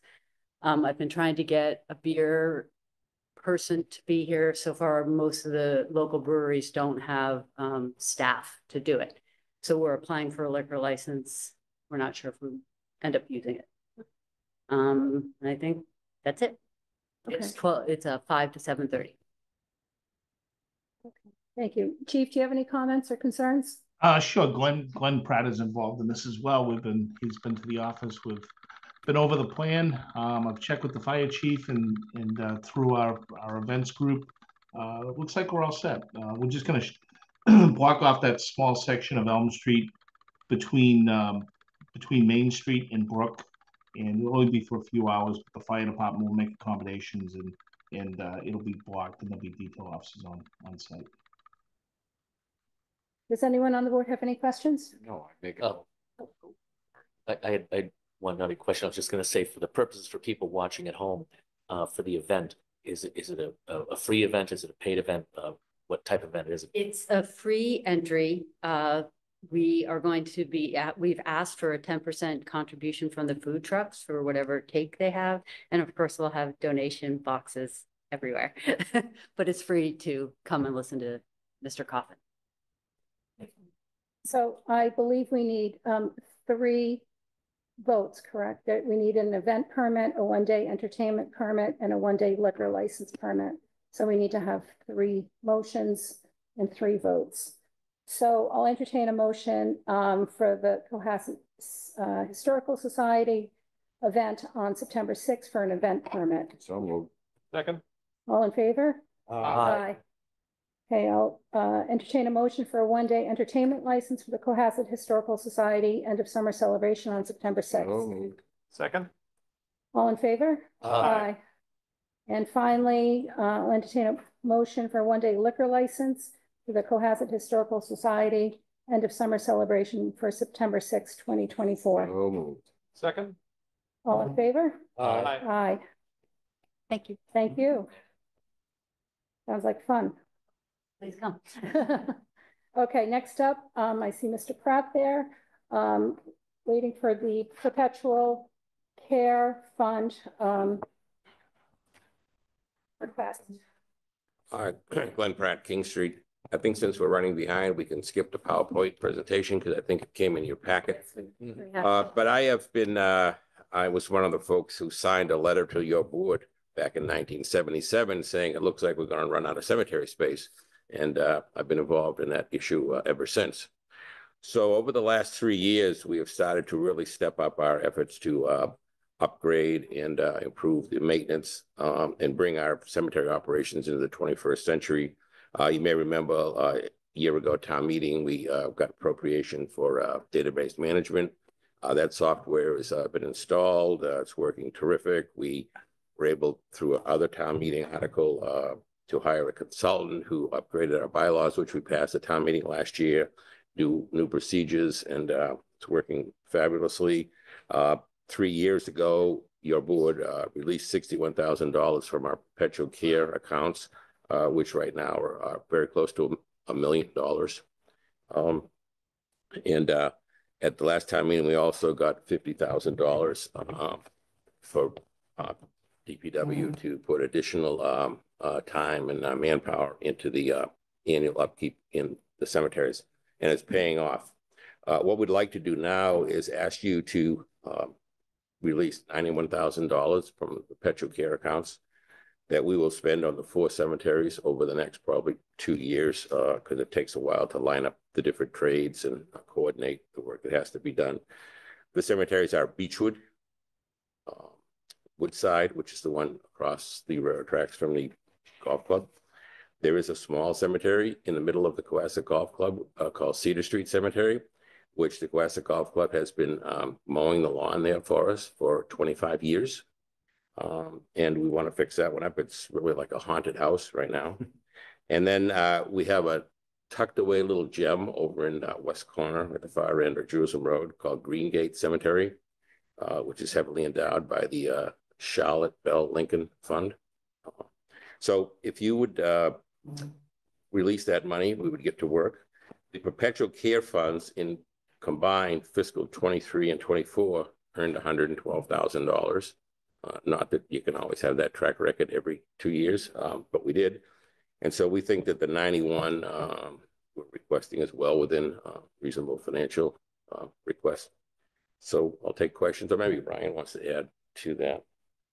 No, sorry for coming in late. Just that's what these funds are for. They're set aside for the perpetual care for the cemeteries. So this is directly in line with you know, the intentions of so every grave sale portion of it goes towards perpetual care.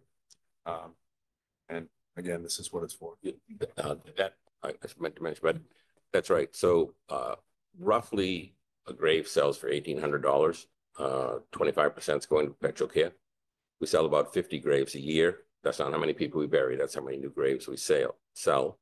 So we bring in about 90,000, 25 or so goes off to perpetual care, and the rest goes into what's called sale of graves account, which that money is appropriated by town meetings. So you may have noticed over the last couple of years, with Chris's help, we've been creating an article that's been moving some money from the sale of graves account. Now today, sale of graves is $210,000, even though we took 50 out at the last town meeting for some work we're doing this summer. So the cemeteries, we owe it to the people who are there. We owe it to the families who bought, and we actually have almost a self-funding operation going on.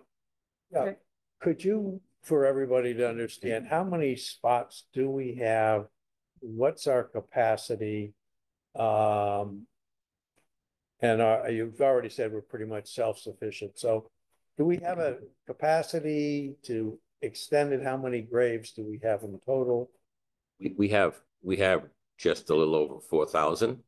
And the reason I don't give an exact number is because as we put online this database management program and compare it to our maps and logbooks, it ain't all what you think. So it's around 4,000 graves total in town. There are around 2,900 burials. So we still have quite a few spaces available. We do have almost an acre of land still at Beechwood that hasn't been developed, which could be in the future. And it's permitted for cemetery. Getting cemeteries permitted is very, very, very, very, very, very difficult, as you might imagine, with the environment, public health, and everything else. So that's been permitted for many years. That's there. We also have another piece of cemetery land on 3A, right? Just as you go by the traffic lights at the T parking lot on the left-hand side, you see DPW stores, cut down trees and mulch and stuff in there. There's about 2 acres in the other is also part of Woodside Cemetery and permitted. So we are in terrific shape now, going forward into the future, it seems to us. I'm looking forward to dying. Well, we have a deal for you. We just want to know if we got a place where we can Okay. be planted. Mr. Farag, any questions? I was just going to say, if the slides that we received in the packet, if they aren't already, if they could be put on the town website, so that people could see them. And I would just say that the great work with all the cemeteries, but specifically with the Cedar Street one, when I was a teenager, as a part of getting citizenship in the community merit badge with the Boy Scouts, I actually wrote to the Cohasset Board of Selectmen regarding the condition of it at the time, which was basically a jungle because it was all overgrown and you could barely see it. And so, it's great to see that that the golf club has helped out with it for the many years in the interim, and that going forward, all the cemeteries are going to be in tip-top shape for the families of the people that are buried there. So thank you very much. One of the things that's helped make them look better this year too is that with the new rules and regulations, there are certain things you can't put in the cemeteries, you can't do on the grave sites. And so we've followed those rules now and cleaned up a lot of stuff. People put plastic flowers there and all sorts of doodads and, solar lights and all that stuff like that. Large plants and things like that. So we've now been able to start to use those rules and regs to clean it up, and it's all getting better every day. So I have one quick question before I ask for a motion. Mr. Joyce, your staff has the bandwidth to tackle these projects as soon as the money is allocated? Yes, we have contractors also for some of the tree work and, root removals and things like that. Okay, so work would start fairly soon? Yes. Okay. In case money moves immediately? Pretty much. Pretty much, okay. All right, Mr. Plex, did you have any? Nothing to add, thank No. you. Okay, thank you. So can I have a motion to move $91,000 from the perpetual care account to accomplish the projects for the town of Cohasset cemeteries? No. Second? Second. All in favor? Aye. Thank you. Great, thank you. Okay, next up, board and committee updates. We have post-employment benefit. We have Tim Davis, and thank you for your patience and for waiting. Thank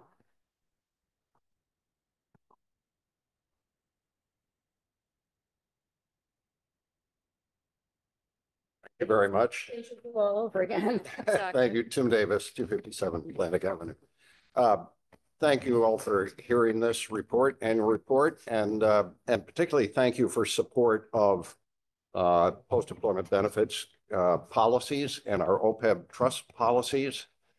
You and your predecessors have kept this a very strong program. In fact, when we met with our two investment managers that manage the funds, Pritt and Bartholomew, they shared with us that this is either the best or right up there with the best policy of any town in Massachusetts. So thank you for your support. With that, I would like to turn this over to the heart and soul of the PEB committee, Katie Dugan. Thank you. Katie Dugan, 100 Black Rock Road. Three things that we just want to cover really quickly. I just wanted to bring your attention to the OPEB report that we prepare annually for the select board, which was included in your packet. I wanted to talk a little bit about special town meeting funding, that we're always come and make sure that we hit that funding target. And then third, there's a small request for some funding for some additional work the committee would like to do. So in terms of the annual report, this report we've been putting together now for 4 years. So the format is familiar to some of you. Happy to answer any and all questions. It's a scintillating topic, so I'm sure you've read it. But we try and keep it short. The highlights are that year over year, the liability was basically stable. It decreased by $2.4 million. There is a detailed explanation of all the ins and outs in the actuarial study. But the best news is that for the first time in a while, we've had sort of 2 stable years. And I will go back to saying what I said 3 or 4 years ago. This will be a bouncing ball going forward. We've had 2 good years in a row. That doesn't mean that the actuarial assumptions will not change going forward. But I think the most positive thing is on the first page, the orange trend line in terms of the funding that we've seen that we ourselves have put together. So we had a $1.5 million increase in our OPEB trust fund year over year. And that's a combination of not only the funding that we've put in, but also the investment returns. And for the first time, I think when we started this, the funding ratio was something like 5%. And now it's hit 20% funding ratio. And that's a combination of a lot of different things. But putting in place that funding policy and putting in place the investment policy has really gotten us to where we are today. I do want to highlight one thing as it relates to assumptions. So one of the assumptions in terms of getting fully funded, which is sort of the holy grail of this whole exercise, is in our funding policy we put in place in 2020, there were 2 pieces to it. There was an annual contribution, which we've been holding up on our end of the bargain. And the second was a goal that when the Norfolk County pension was fully funded, which it has to be under state regulations currently by 2040, that when that was fully funded, the catch-up amount that we've been paying in as a community that participates would be split 50% for the town to use and 50% would go into the OPEB trust fund. The Norfolk County retirement system has engaged a new actuarial firm. And so they've sort of gone back to kick all the tires, all the assumptions, and they're doing what's called an experience study. So one of the assumptions that we had to get to fully funded was that the Norfolk County pension would be fully funded roughly by 2032. Our guess is that when they release the new actuarial study, which is already running 9 months late, that the assumption of 2032 is going to be kicked out a couple of years. So in terms of that catch up, that 50% that would go to OPEB and the 50% that the town could use, my guess is it's going to go out a couple of years. We're hoping to have that report from the Norfolk in October. And when we see that, we'll certainly shoot an update to your board. Linda Cole's been great to work with on this front. But I just did want to flag that. It doesn't necessarily affect us in terms of what our overall liability is going to look like year to year.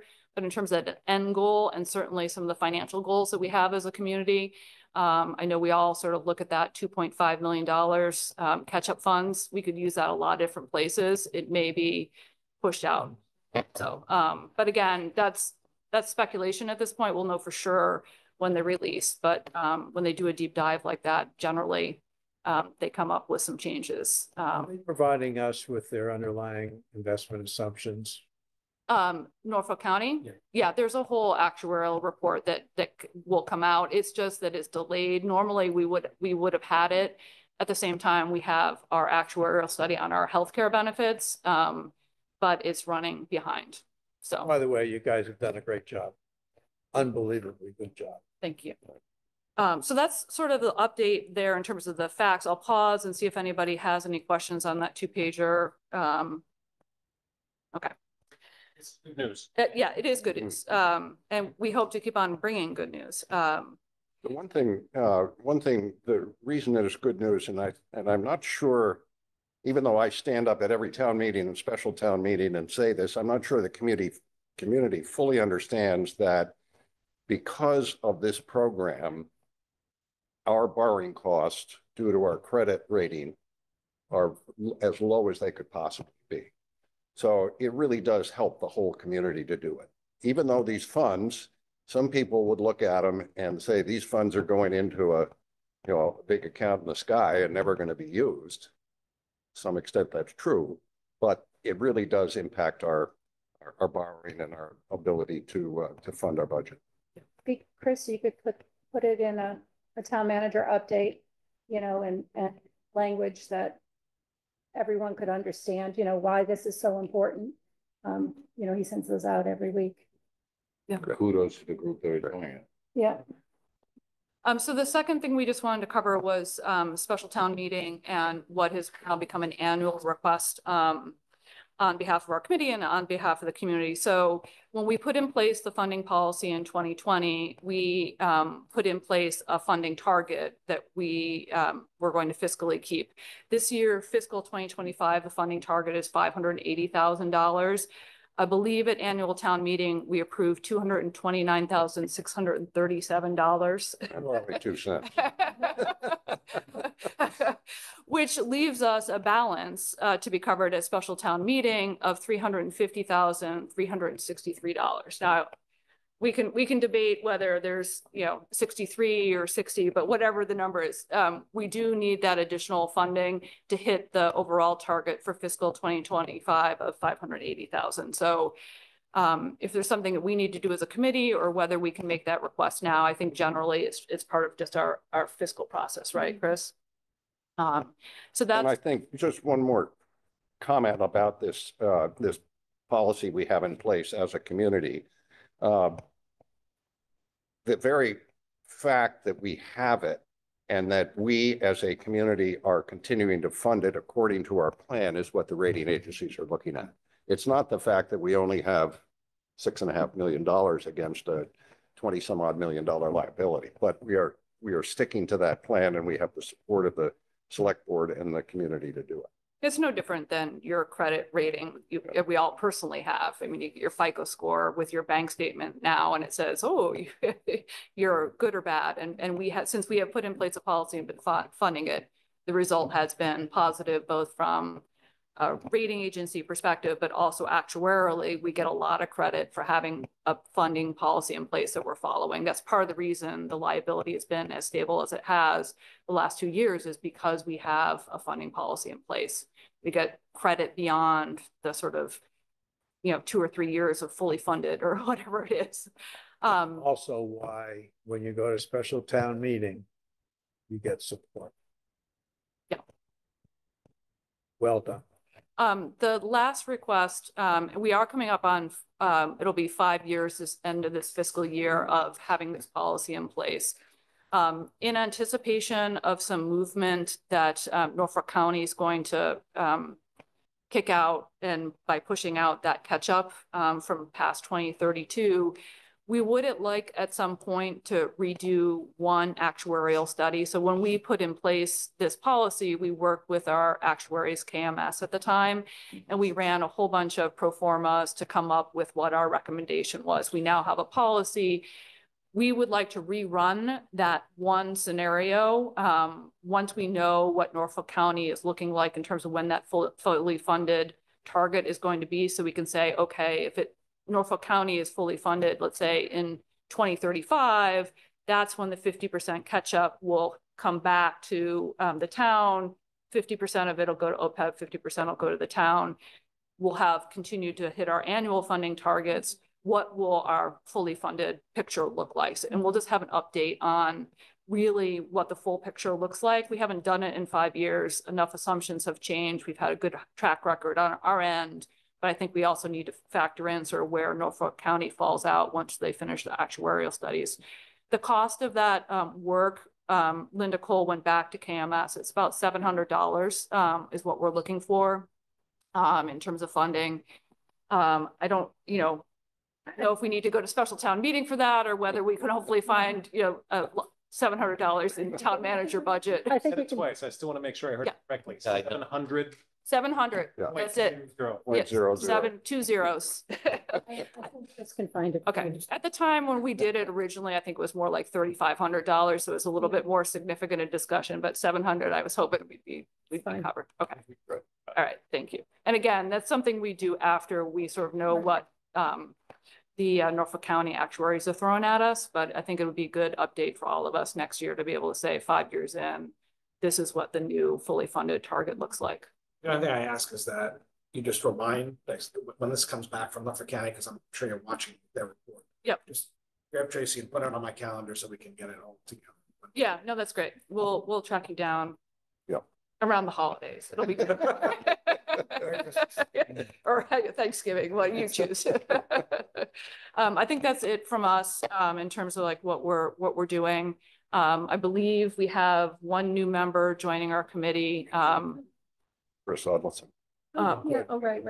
Which is great. We're still short one committee member. So if you hear of anybody that wants to join, has an actuarial background, has an accounting background, is looking for a light lift in terms of a committee in town, but has an interest in finance, financial matters.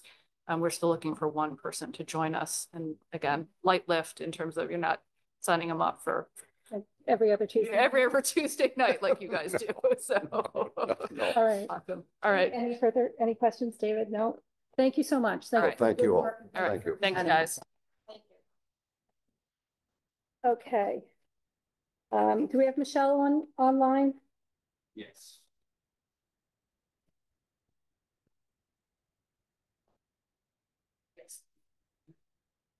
Michelle, are you there?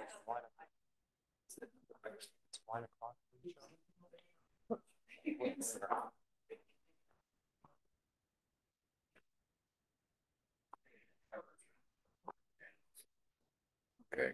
Okay. So while you're trying to find her, it's still the same agenda item. Brian, you want to give us a road and sidewalk update? Sure. I saw a few pictures. Yeah. Just take it. So this past town meeting, we voted to funding for South Main Street from Summer Street to the Situate line, Beechwood Street, Lane to Kendall Village, Shaw's parking lot area. Mill Lane.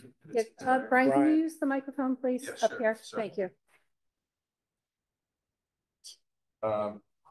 So you can, I guess, start the slideshow. Is it out there? Yes. It's okay, yeah. Yep, Oh, yeah, slide sorry. one. So again, this year, we funded a road resurfacing for Pond Street. It's from 3A to 100 Pond and Woodland Road. South Main Street from Summer Street to the Situate line. Beechwood Street from Mill Lane to Shaw's. And also the sidewalks that are continuous with those roads. Again, this is a plan that we've vetted with the select board and with our sidewalk and roads committee. All is a member here. If you want to go to the slideshow, I think I just have a few pictures of the roads as we go. Also funded was an engineering analysis for a sidewalk on Pond Street. That's from 3A towards King Street. It's about 6 to 7 feet. And that we've solicited a couple of designers for that. Hopefully we can get it designed with the fall, permitted, and then hit that next fiscal year this time to pave that, get a permit to put that sidewalk. The permitting would be a little tricky over there just because we have the wetlands that flows into the drinking water supply. So we'll get through that. Also, we had Sharrows, which are just bicycle. Sharrows is a made-up word, means shared arrow. So shared bicycle. So those are painted on the newly paved Elm Street. They're also down by Cunningham Bridge. And we have funding to do. The committee is talking about the coastal roads, Jerusalem Road, Atlantic, Beach Street, also King Street, maybe Beechwood as well, the highway travel, cyclist roads. that's basically the update. I mean, this is just gonna go through the fund. You can go to the next slide. These are just some pictures of, so that's South Main Street. So as we stand right now, we've had, all the roads have been milled. Beechwood Street has been leveled, that's the base course. South Main Street has, it's roughly half leveled right now, the base course. The weather, we can't pave when it's raining out there. Also, this week is kind of busted a little bit.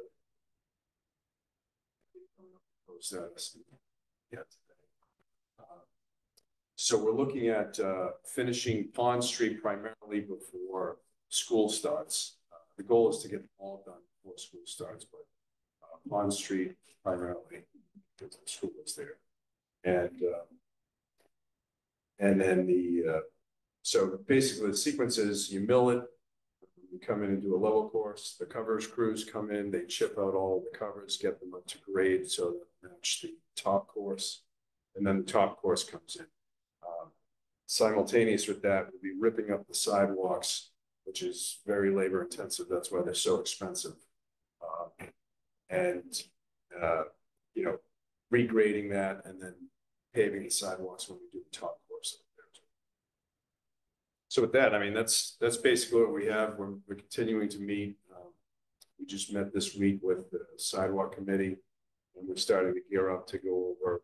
That's just a snapshot of our 10-year plan. Again, it's a dynamic plan. It's always moving around, but it's just showing. You know, we have a list of roads that are priority based on our road assessment we've done in the past 3 years with a consultant on road condition. You know, going through the priority list with the sidewalk committee and around town. What's next? So we do have a list of roads on the what's next year, but again, that probably will be finalized in the fall, so we can get going with funding and special town meeting at annual town meeting next year. So with that, I'll take any questions. Mr. Farag? I just had a couple things.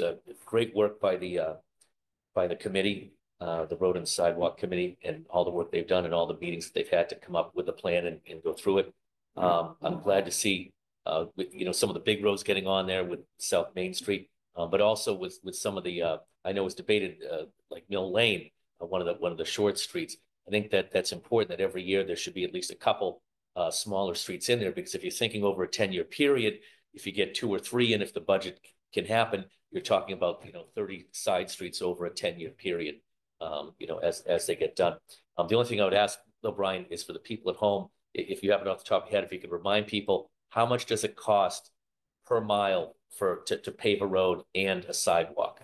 Which we should always be reiterating that number so people know what it costs. And it's, I mean, every road's different with width and covers and things like that, but just the general rule of thumb we're doing is about 500,000 per mile of road, and the sidewalk, which is counterintuitive, is about $1 million a mile. So the sidewalk is so expensive, even though it's narrower, it's because it's all handwork. It's not like you can drive a milling machine down and get it milled in one day. You need to go in with bobcats and backhoes, rip it up, and then you need to go in with hand crews, and they have to do all the grading. So it's a lot of handwork. It's very expensive. So I am. Go ahead. Brian, we discussed this, but let's get this out there. Are we planning on sewering Maine? So I want to get that out for public. So the big thing, I don't mean to, I apologize, is because dovetailing towards like 3A, you know, there's been a lot of talk in the paper about regional and things like that. People asking about it, especially due to ongoing things. I kind of want to put a stop to that, you know, at least let people know what we're doing and why we're not doing it. Yeah, I'm glad you brought it up because we need to talk about 3A as well.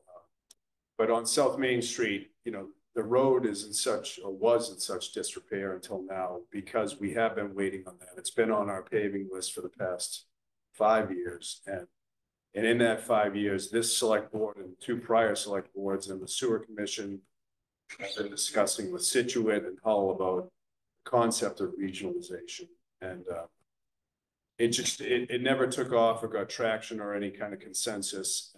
all the while, the road is getting worse and worse, and we're at a point where we couldn't wait for a decision point, and we're not even, the discussion is basically dormant right now, so. So that's why we're paving South Main Street. I don't know what that means, you know, if it was decided to be sewered in the future, or we'd have to do curb to curb again.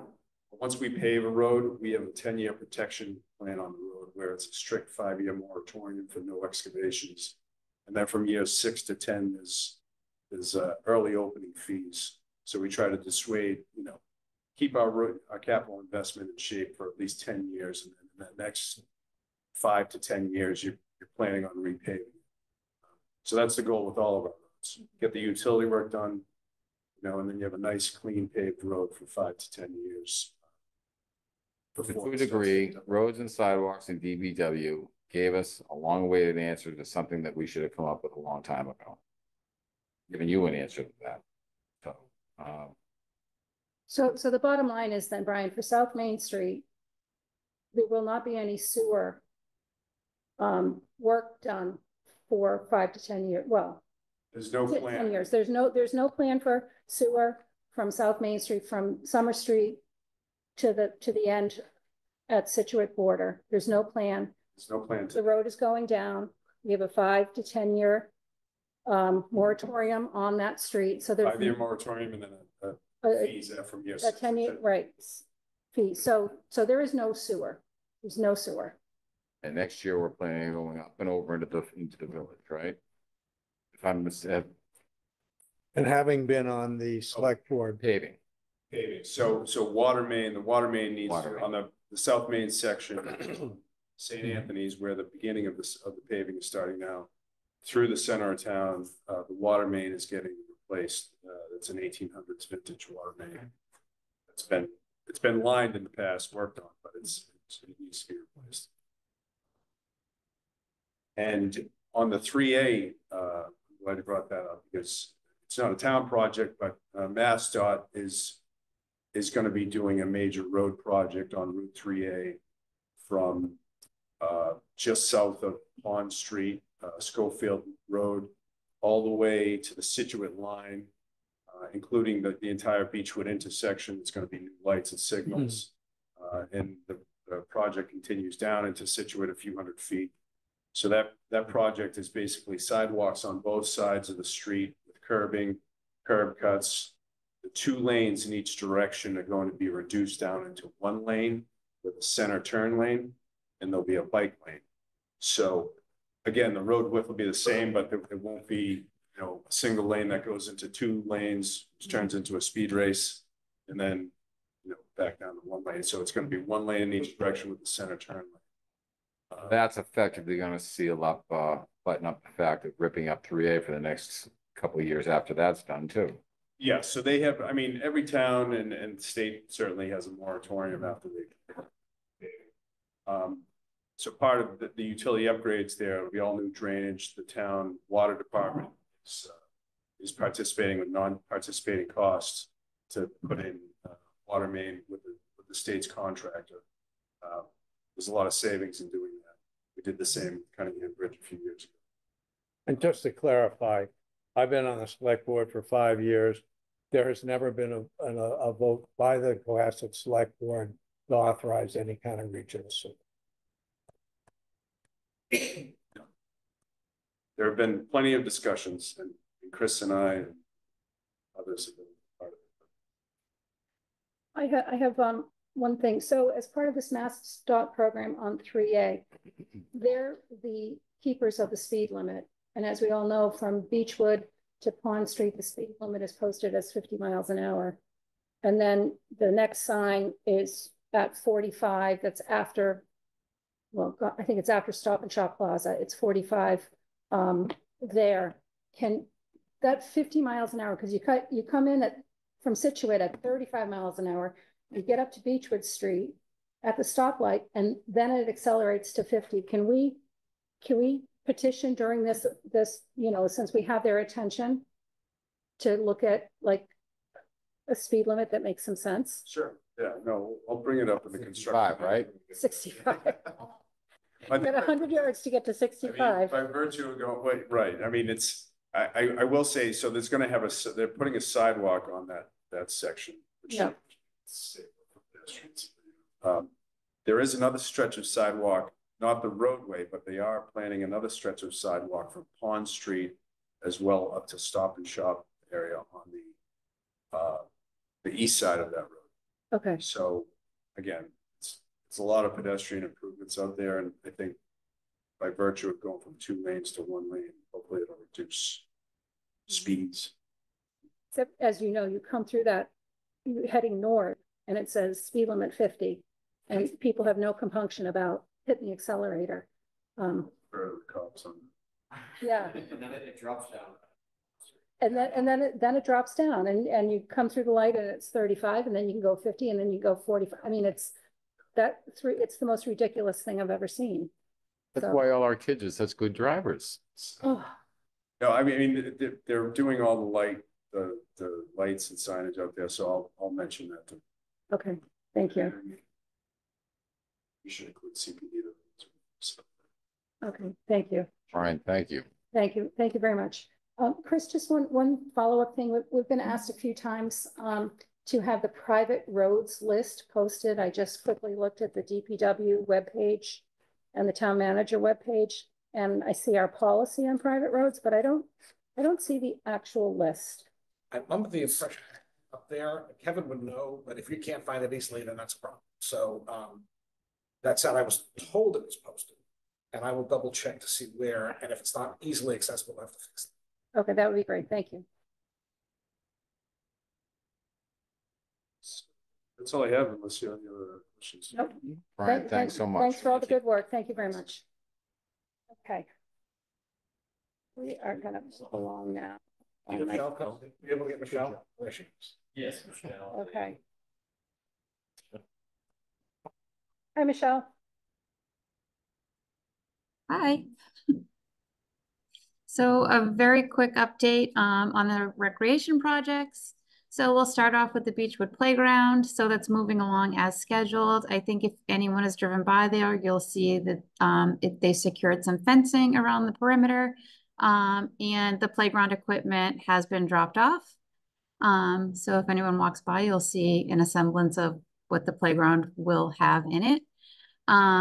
They plan on grading next week, and you'll see someone on site starting to put the equipment together. They will also start removing fencing around the basketball court and start milling that area as well. So Beechwood is on schedule, and we have a construction update every Wednesday. So I'm happy to send the board some information after that update tomorrow.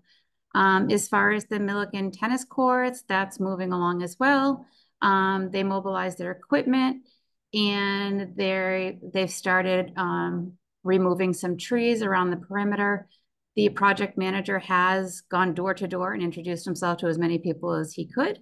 They are making progress this week with demoing the retaining walls, and they are going to start removing the asphalt from that area within the next couple of weeks.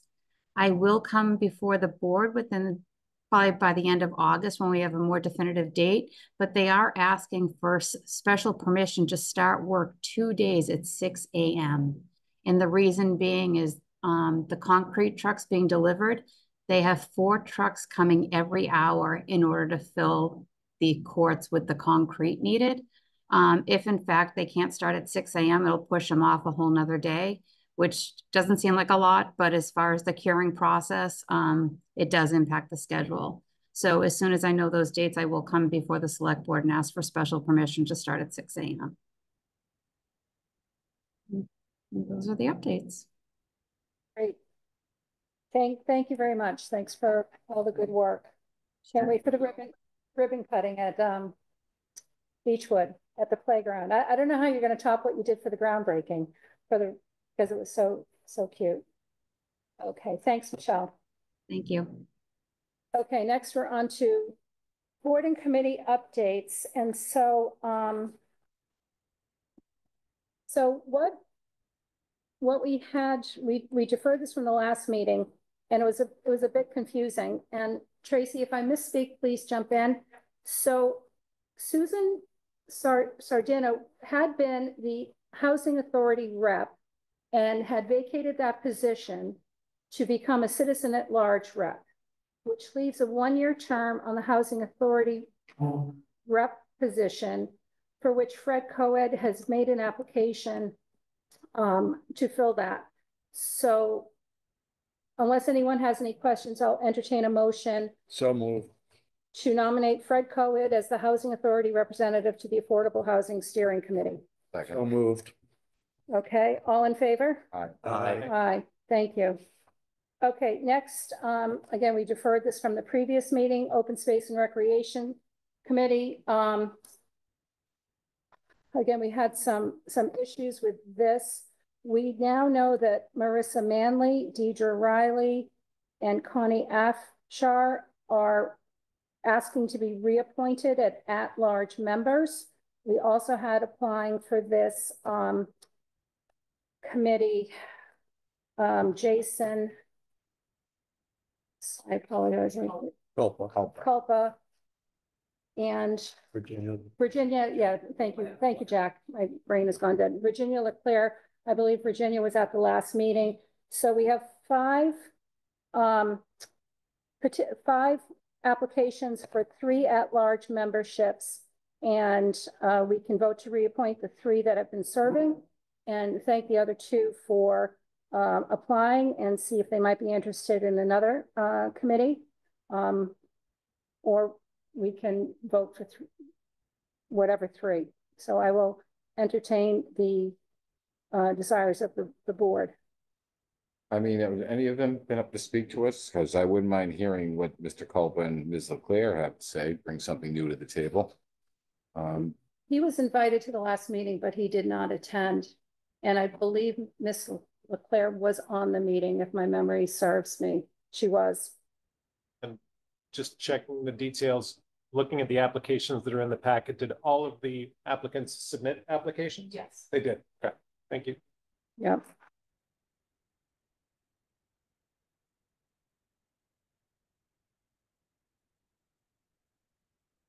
I guess what I would say is, I've had some issues with open space, and they wish they'd spend more time on open space, which we badly need in this town. But if people have served efficiently and well, I'm inclined to reappoint them. You know, so hard to get people to do it, and I think we want to make sure we reward those people who have time served. It's like time served. So I'd be inclined to just go forward with the people who are already there. I'd like to see them come up in front of us. I'd like to see exactly what their program and their plan is. I mean, I know that we had this again, which I deeply respect. We had a year spent in a water bottle ban. I don't see anything on open spaces that was presented to us. That's my stopgap with that. I have support for requested to the town manager that they come to us on September 5th. I agree. No, see what they're up to. I would suggest we include with that a discussion of what other open positions on town committees are. I'd hate to leave people who have an interest in serving the town in some way without options that might take advantage of their enthusiasm. Fully agree. Tracy, Tracy sent it to me. So, Mr. Plex, I was going to read the list if I can find my email. But so let's just address this this committee. We still do have 2 vacancies, one for planning board representative and one for a Concom representative, which are by bylaw. They have to come from those 2 committees, which we'll have to reach out and find out. We're supposed to be recommending someone. I can read the openings now if you'd like, if that would help make the decision. Yes, no? What do you mean? No, Mr. Plex said it would be helpful to know what other openings we have on other committees. It should be helpful for the public. They could hear it. Right.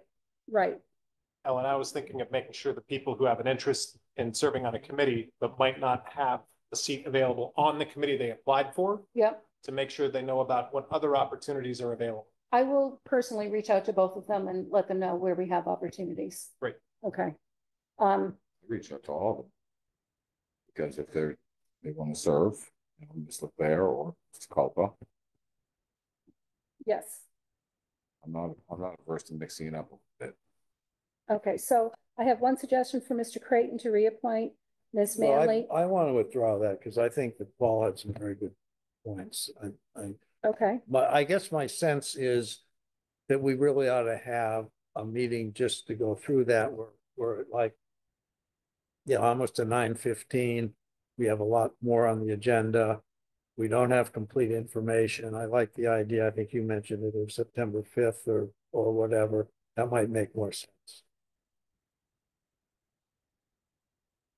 Yeah, I thought we were going to do that prior to appointments. That's my mistake. No, I think the confusion at the last meeting was exactly how many positions were open and how many applicants we had. I think at the time we thought there were 3 openings and 3 positions, but then 2 of the openings had been for planning board and Concom rep and turned out that there were 3 at-large members. It was somewhat confusing. So hearing that appointment or reappointment to this committee is requested to be deferred till when we can get the whole Open Space and Recreation Committee here. And we can do that sooner than later. For presentation. So instead of September 5th, the August meeting. Let's see if they can attend. Okay. And I'd like to suggest that if they can't attend at our second August meeting, that we bring this back up because we do need to get these filled and we need to, it'll be the end of August and these terms technically expired at the end of June. Okay, so that is now deferred. Okay, signing of the state primary election warrant.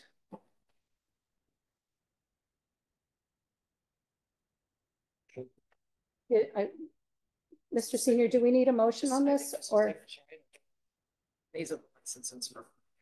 Yeah, I guess you just vote to. Yeah. Okay, can I have a motion? So moved. Can I finish my motion, please? I'm sorry. Can I have a motion, please, to approve signing of the state primary election warrant? Can I make a motion now? Yes, you may. So Thank you. Second? All in favor? Aye. Aye. Okay. Mr. Farag asked me about liaison positions, and we have 2 that are by bylaw. And then we have, there are actually 2 seats on 2 other committees. And then we have 2 that are liaison positions. And the bylaw seats are Community Preservation and the Affordable Housing Trust. And presently, Mr. Grady serves on both. The 2 liaison positions we have are School Facilities Committee, which is myself, and Sidewalk Safety and Connectivity, which is Mr. Grady. So we can talk about reassignment of this if Mr. Grady would like, or we can talk at a future meeting about more liaison positions, but there's only 2 boards or committees that have seats designated by the bylaw. All right, which one I'm sorry, you say Concom? Yeah. I'm sorry, That's right. CPC? Community Preservation and Affordable Housing Trust. I'm on Affordable Housing Trust. And you're on CPC, and you're the liaison to Sidewalk Safety and Connectivity. And I'm the liaison to School Facilities. if you don't want CPC, I take that because I think it's important we have a voice on that. Or you want to? Yes. So Oh, I would, I don't know if I have to make a motion. I'd be happy to let Mr. Farag take up CPC. Okay, so I'll entertain a motion to replace Mr. Grady as our CPC seat holder by Mr. Farag. It's me retiring. Can I make the motion? Yes, you may. I'll make a motion to fire myself and hire Mr. Farag for liaison to community preservation. Second, Second? all in favor? Aye. Okay, Get this up. and then the Affordable Housing Trust. You want to stay on that, Paul? I can stay on. Okay, you want to stay on sidewalks? Sidewalks definitely. Okay. And Unless somebody wants affordable housing. Because I'm gonna be doing, God bless you, I'm gonna be doing the town hall working group. That's gonna be my priority too as well. So anybody want to do affordable housing? It's not a big lift. They're all really nice people. sorry, two more. If no one wants it, I'll keep it. I don't hear people jumping up, so I No, think that's something. I think you have it. Okay, and if there are other boards and committees that anyone would like to be a liaison to, I certainly don't think that would be a problem. Just, you know, mull it over and bring it up at our next meeting. Is there a liaison to Concom?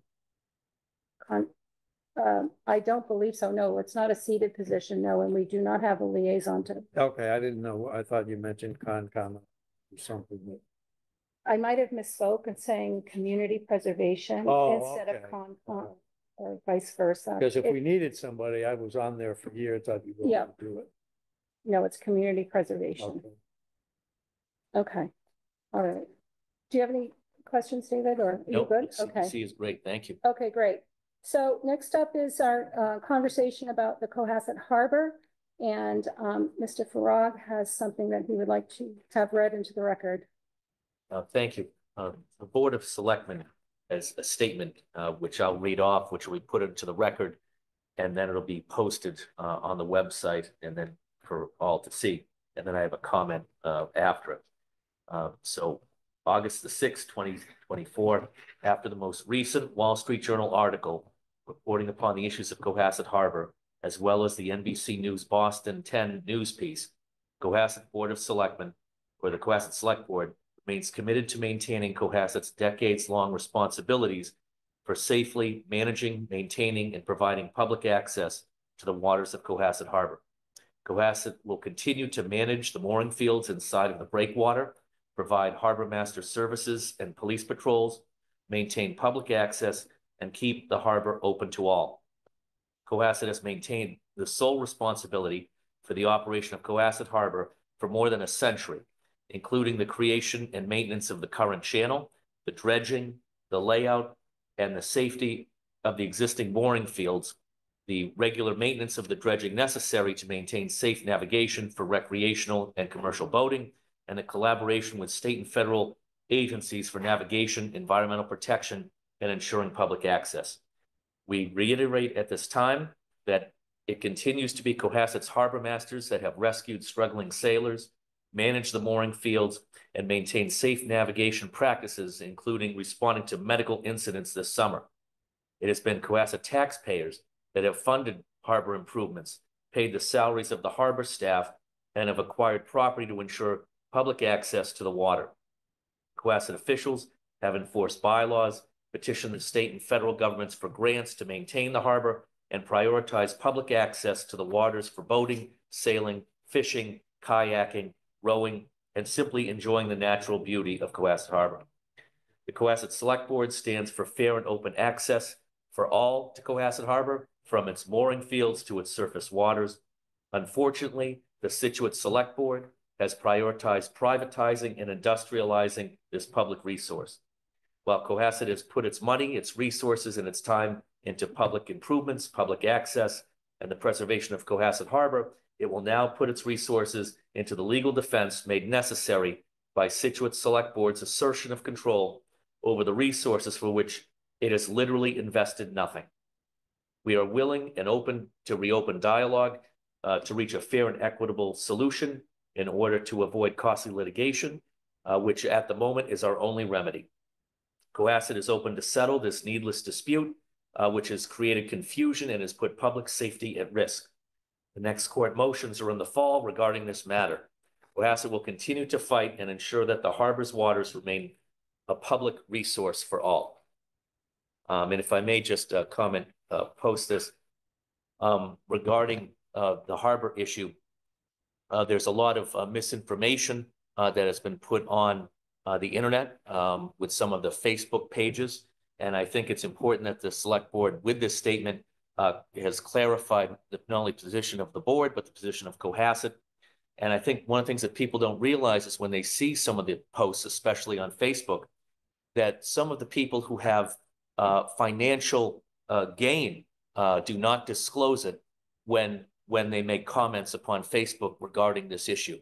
And I think they should, because it's very misleading to the public as to not only the position of Cohasset, but also the position of the Scituate Select Board. And then finally, regarding this matter, I would note that we did receive a letter in our record about an incident that happened on Bassings Beach, which is on the Scituate side, in which the Cohasset Harbor Master had to respond to a medical emergency by somebody. And it was the Cohasset Harbor Master who was able to transport that person to Cohasset Shores so that they could receive the medical attention, which they were taken away in an ambulance from the Cohasset Fire Department and then received medical attention. And I would say that this has not only happened in the past, but it's happening in the future. And it wasn't Scituate sovereignty that helped save this person. It was the Cohasset emergency personnel who did this. And that we will continue to do this to make sure that the harbor is safe for all, and that Cohasset has and always will step up to the plate to make sure that the harbor resources are fair and free for all to use. And that it's very and that this situation highlights the issues and also why Cohasset should remain operating this harbor for public safety and all the other reasons that we've stated in our statement. So I'll leave it there for the rest of the board. Well said, and I fully support that. Thank you. Mr. Plex? I agree with everything that Mr. Farag said. It is a top priority for this board, and it will remain so until it's resolved. I would second exactly what my colleague just said, and also add that what Mr. Farag said is true. You're seeing a lot of misleading information on 143 by the proponents of the harbor project without informing that public who they are, what they're doing, and what their skin in the game is. So in full transparency, acknowledge who they are and that they are one of three working to profit. Oh, it's the needs of the few outweighing the needs of the many. Thank you. Mr. Creighton? If there's no other discussion, I would move the motion. Well, there's no motion and I haven't made any comments Okay. yet. Well, that's what I asked. Yeah, well, I was just seeing if you had any comments. So, thank you, Mr. Farag. That was a well-done statement. Mr. Senior, if we could post it on the Town of Cohasset Government Facebook page and on the town website, that would be great. And I think, so the situation, Anchor, by the way, if we could. and in the anchor. So kind of this conversation kind of brings us to an inflection point. And for those of us who were on the board last year, if you remember, I hastily suggested or recommended that we have some sort of governance or protocols, operating protocols for the board. And, you know, in hindsight, it was probably too quick, too fast. But I do think we need some guiding principles for how we conduct ourselves and for who is empowered to speak to the press and for what our expectations are for each other as colleagues. With recent media events have brought this to light, this need.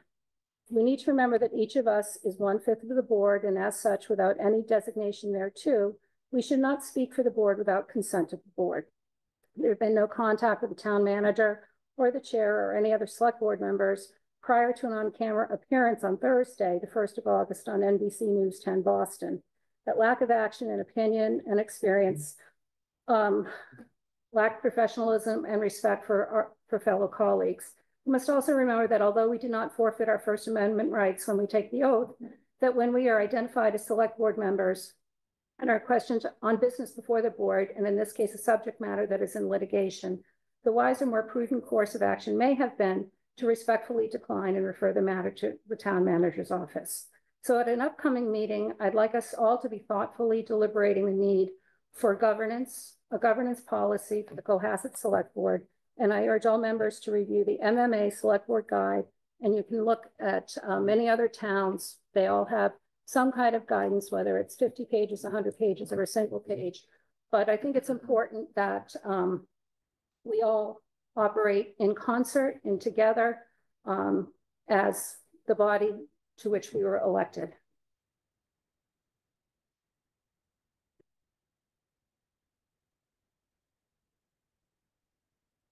It's interesting to see how that comes into Cohasset Harbor properly on the agenda. But if people wish to discuss that at a proper agenda meeting, discuss that, I think that probably makes an awful lot of sense. So I don't think it was properly on this agenda, but I do think that we could discuss it at a further agenda that's properly noticed. Yes, and that's why I said at an upcoming meeting, I'd like us to talk about it. And you've already talked about it. Excuse me, please don't interrupt. Okay, after you finish. And the events around the Cohasset Harbor did bring this, and so it is proper as it's tied into the discussion of Cohasset Harbor. I think that's a stretch, but I think the important thing is that that we do discuss that. However, we do need to understand that when we become a select board member, that we do not relinquish our ability to discuss with people if they contact us. And as long as we do not assert that we are speaking officially for the town or for the select board, which has not been the case, merely the fact that we are a member of the select board does not mean that we cannot speak. So well, we'll discuss that at a proper thing when it's properly on the agenda. I would say that in one case, I'm going to chime in on that, is that if we are speaking, which I've done before at some point in time, that I am not speaking for the select board. I'm speaking, I think it's something, because there is an automatic assumption that as a select board member, even if you don't say it, is that you're speaking for the select board and the town, because you're in a position where you are speaking for the town. So my only drawback to that is that, you know, we respect the chair and that we respect the office, but and I'm not accusing anybody of any disrespect, I'm saying that if in speaking to the public, I do think that what we ought to make it a point to do is that that person speaking is not speaking for the select board or the town of Cohasset, but as a private citizen who happens to live in Cohasset. And again, no slurs or nothing, but I just think that, you know, it's perception and optics. But I think that's where we have to set the record straight. And I would agree. I think it would be helpful to have some common understanding of guidelines and expectations. Just to set expectations for the future, we all know what our assumptions are of each other. And the discussions that have preceded this, and I'm sure nobody else in the board has previously discussed this. Correct? As to, I'm sorry? What? I just wrote this today. This issue. Jack, I wrote this I today. just asked no other members of the select board to discuss this issue, that's all. Okay, all right. So we'll put it on a future. So I assume everybody concurs. We'll move on to the town manager's update. First on the preserve, there's materials that have been pulled together. It's not in a format that I like. Kevin has started working on the next flyer, which has a lot of links and links to lots of resources. I think will be very helpful. I think one of the things that I reported on last week was the amount of liaison work, a lot of stuff we do behind the scenes. I'm sorry if it doesn't seem obvious, the amount of work that goes on. It's not always me, and in fact, it's often not me. But what I am there to do is make sure that work gets done. And we have most certainly made sure that our resources are available, particularly with Stephanie Saunders and through our public health office. But you're gonna have to use the mic. Oh, I'm sorry. So I said I wasn't reacting, sorry. No, it's just we've got an audience. I'm sure we have some people watching too. So we ran into some difficulties last week. So let me start. We have a nice set of materials together and links, which I think will be very helpful to folks, not just the preserve, but any renters anywhere. There's a lot of great resources that are available, and we should have a final flyer version, I think, in the next day or so. And I'm sorry I don't have it tonight. A lot of our things came through. That said, we have the packet of stuff together. There's a lot of great resources. One of the things that is most important to underscore, which I did last time I reported, is that our resources are very limited. What we can do as a town, we can feel, and most certainly as a human being, I most certainly feel about what's going on and what's been alleged to me. At the same time, we don't have an investigative unit.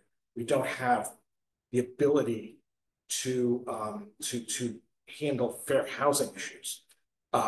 As you also heard from both representatives tonight, the Attorney General's office is looking at this. We have most certainly shared everything we have with the state representatives' offices and with the Attorney General's office. So we are fully supportive, making sure that any issue is put to the people who can have the most impact. The Attorney General's office has tools we simply don't have. The fact that they're looking at it is in part because of all the advocacy work that has gone on. And I'm not saying the town has been the only one by any means. That said, the town is most certain making sure the information is getting collected. Stephanie on our staff is the one who helped collect a lot of this information and move it forward. So I want to be clear. I understand. It is heart-wrenching to hear the concerns. And I also understand that I am the most visible face of the town in many ways. And people are going to get upset. I'm sorry about that. At the same time, I want to be clear to the public at large and to all of you how much we are working within the tools that we have. One of the things I talked about this very day with Pam Fahey, our health director, is the inspection protocol. We don't have any now, except we can respond to calls. We don't have a proactive, regular inspection routine. I talked to Pam about that today. The Board of Health is meeting Thursday to talk about this. And I said the select board wants to have a joint discussion with them, and we're going to do that shortly. And I think there's going to be what's going to come out. This is a robust inspection program that allow us to be much more proactive than we've ever been before. And it's something that I wish we could just have it done tomorrow. That said, we are available, and we are most certainly engaging when people have concerns that we can address. And if we can't, we're trying to make sure that the right agency or entity is getting the information.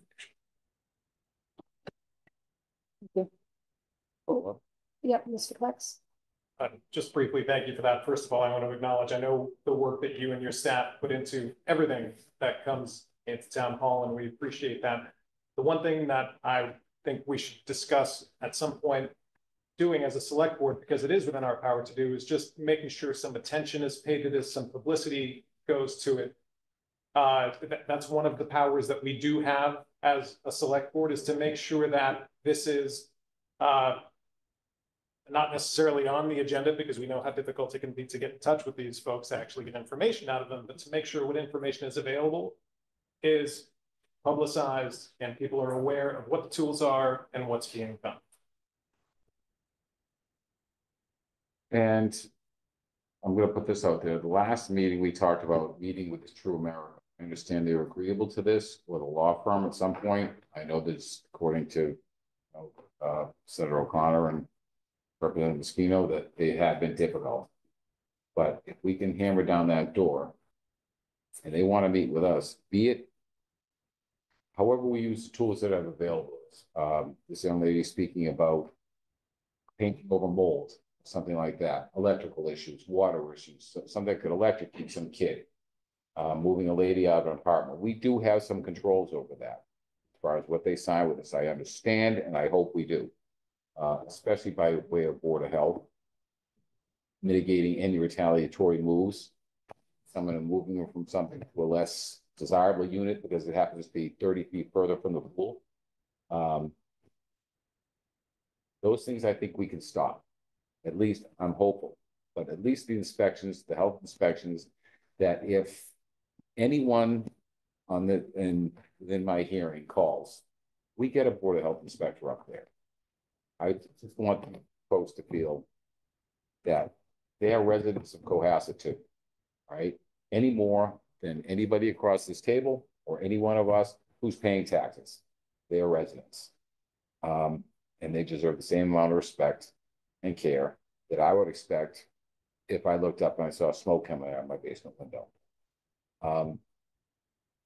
That's what we got to get. And the last we did speak, you mentioned meetings about True America. I'd like a select board member there, at least maybe 2, to show them that we do mean business. And that we'll work with them, but those things are really important. And I think it's really important, after others being on the vine, that we keep the preserve folks up to date as to our current activities in regards to their well-being. That's where I think it is. And then we'll come back, I guess. As I said earlier, the laws are the laws. Health inspections are the health requirements. They should be equally enforced. They should be enforced not punitively, but fairly. We could ask our town council to review that and explain what are the obligations of the landlord and the obligations under the affordable housing component that it was set up. And then we ask them to abide by that. But we do need, and I would be glad to join as a select board member on this, because I know the questions to ask. Because I've been in that business for many, many years, and you find out what the law is and you abide it, and you do it properly. And those who don't do it properly make those who do it properly look very bad. So I do think that we should, number one, the first thing is to get our case together with town council, and I'm sure they have a real estate person who can analyze it, so we know the questions to ask. And I really look forward to a very spirited meeting, because as I said before, I know the questions to ask, and I'm kind of looking, I think it's appropriate that we do our responsibility to our citizens. I'll be short on this. As I said in the previous meeting when we had this on the agenda, the aggregate amount of content that we've received from the residents up there, and also the content of what they provided us, is disturbing. And considering the fact that tonight we had our state senator and our state representative there, and that the response from the owners of the preserve has been stonewalling not only the town of Cohasset, well, there have been some minor conversations, but they've stonewalled their state senator, stonewalled their state representative. That is even more disturbing beyond potential conduct that was going on. And as I said before, there's an attorney general investigator investigating it, so that anybody at the preserve, they should get their information, make sure it's passed on to the attorney general's office as well. But here as a town, as the town manager has said, a lot of the town side of it would be in enforcement regarding the Board of Health regulations. That would be probably the most centered way to go about it.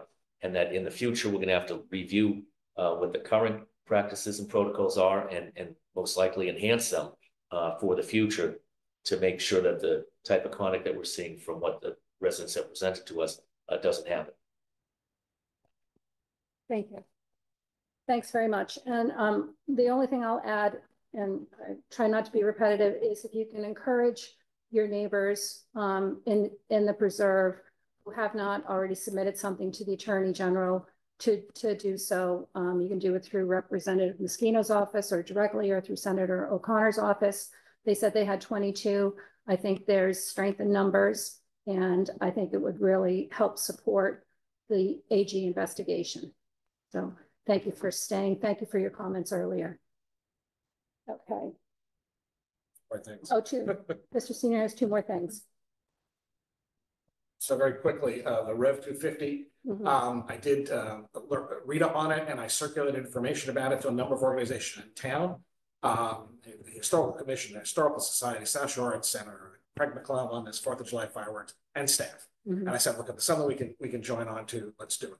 What it is basically an effort to engage the public at the community level in the 250th anniversary of America, which is coming up.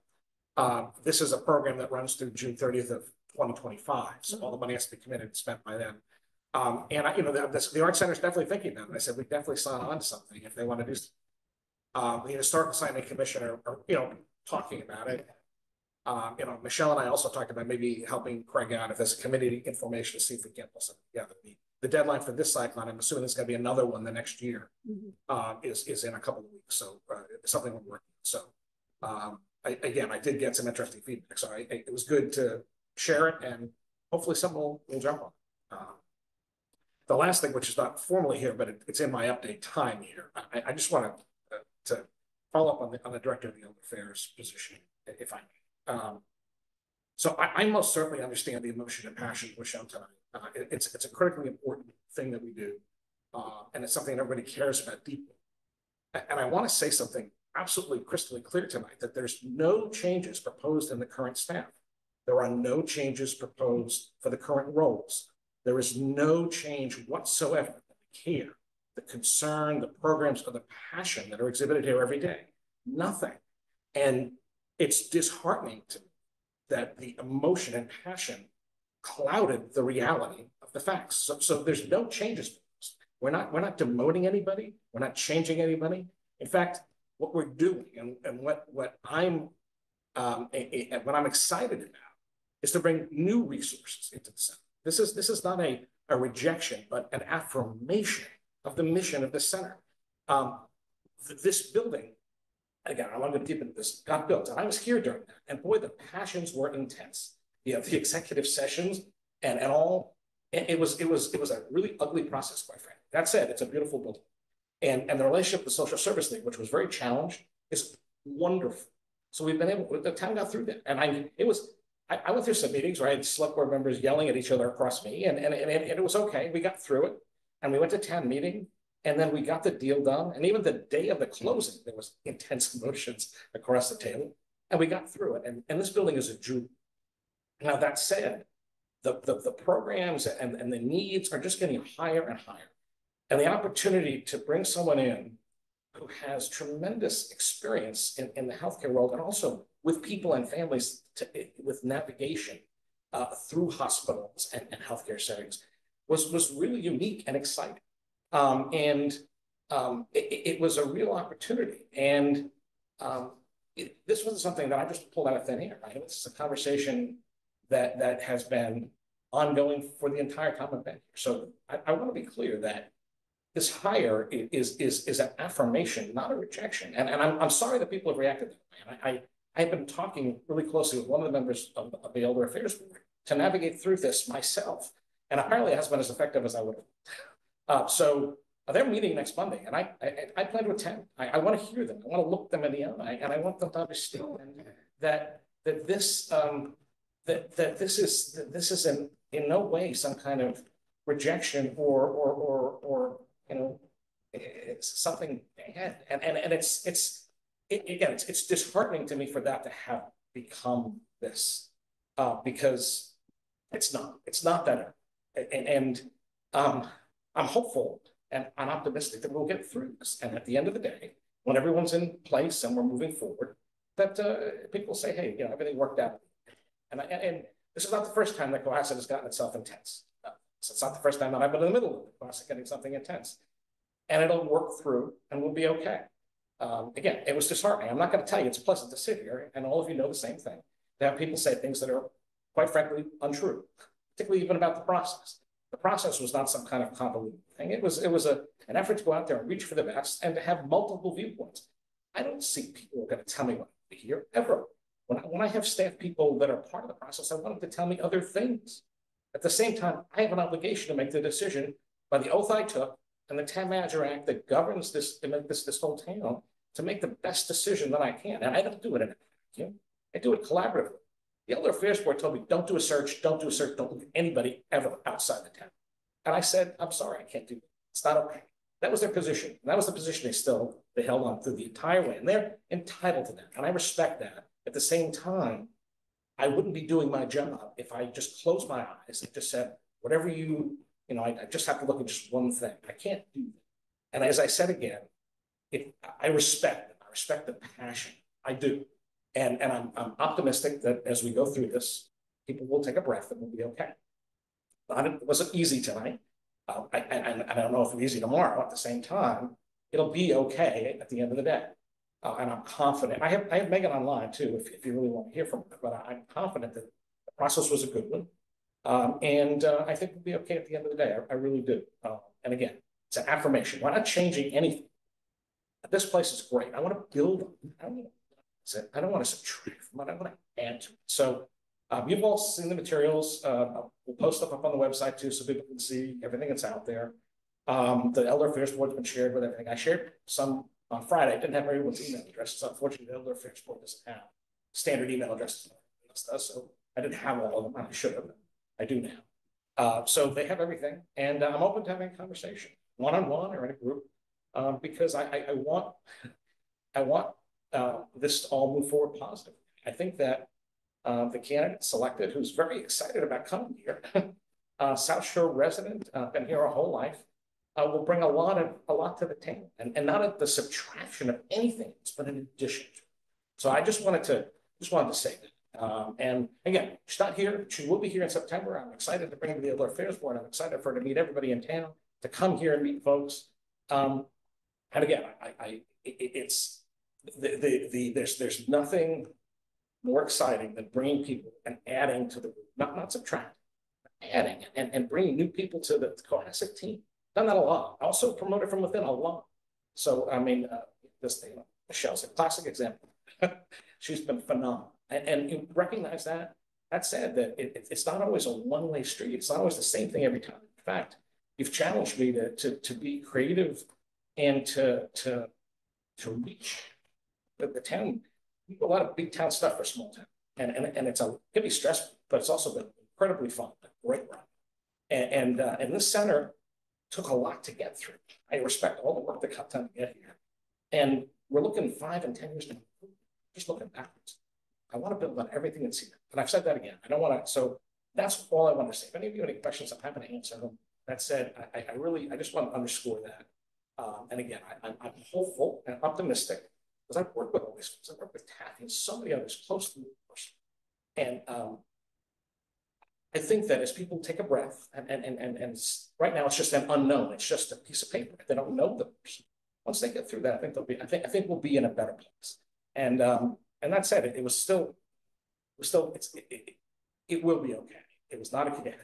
It's been tough tonight, but I think it'll be okay. All right, so select board comments? I just have one comment to Okay. back up. I'm going to digress, not about this one, but just to wrap up, these 2 ladies came up and their people came up and deserved. One thing I did hear of a common thread, Chris, is I heard fear of retaliation. That bothers the hell out of me. They need a place. So on this, what we're putting out, if anybody feels threatened in any way, manner, or form, there's ways to put a stop to that. If, for instance, Unit 5B gets a call from True America says, we're raising your rent $700 or whatever like that, retaliation, or their water bill or whatever, or they can't use the laundry room. I don't know. But they need a place that they can go directly if someone's in fear. That is important. And just to say something about the new hire, I'm not going to say too much about it. I respect your right to choose. I would caution you to really spend some time with the Elder Affairs Committee. I would introduce this person that's coming on board if she's still come. Because you don't want to introduce someone to a hostile work environment, and that's not accusing them, but when you have tempers are up, players, you want to have a congenial work environment. And you shouldn't have her feel uncomfortable in any way, manner, or form. That's just, I'm just putting that out there just to ease burden on this new person. And I would spend more time in maybe just like the transparency, letting it out. This is why I'm doing it. I think your motives are pure. I just think sometimes maybe the communication didn't get across the way it should have. That's all I'd say about that. Oh, comments. Nothing to add tonight, thank you. Great. Well, I did want to, while you were doing your town manager update, to ask a couple of very simple, basic questions. How many times did you meet with the full Elder Affairs Board prior to making the decision?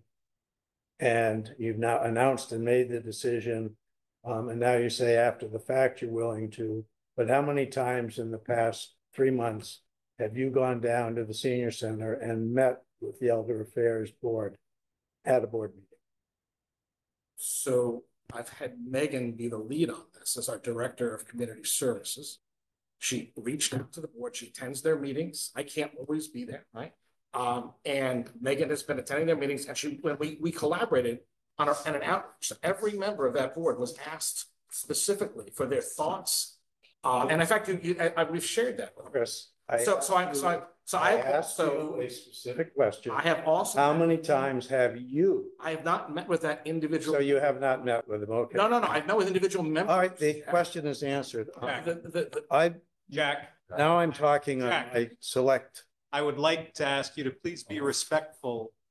We understand what I asked a question. I just wanted the answer. Your I got the question was answer. intended to mislead. No, it was not. Don't tell me what my question was and don't interrupt me. I have the floor. I asked him a very simple question. How many times? And he answered, he has not. That's all I was interested in. Jack, that was a cross-examination. Okay. No, that Okay. Let's move on. Do you have any Okay, more? my comments are that we have a town manager review period, which I believe we were supposed to have been well into that period. I have not heard anything.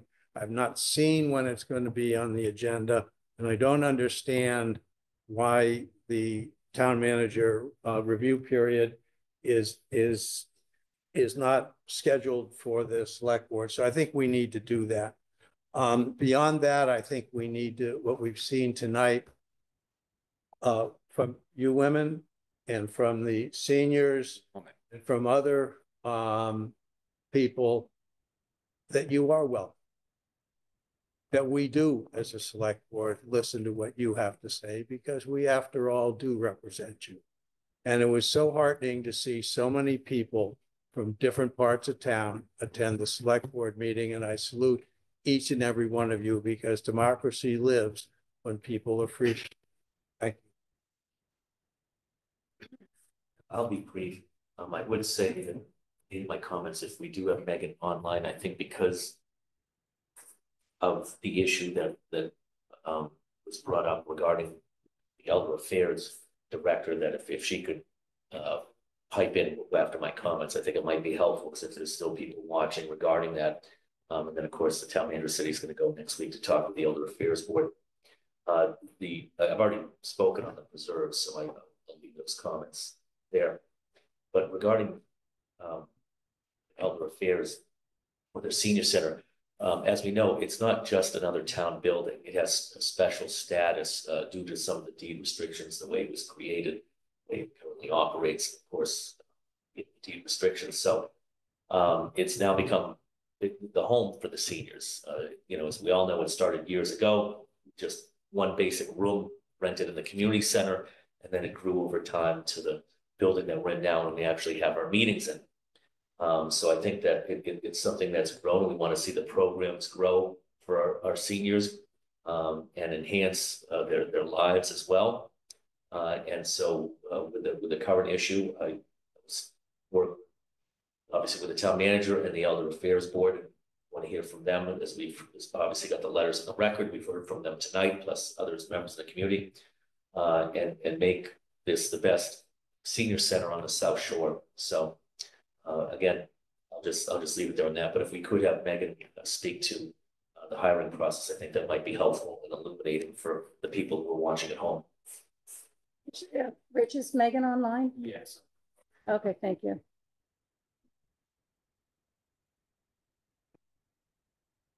She is, okay. Hi, Megan, are you there? There you are. You're on mute.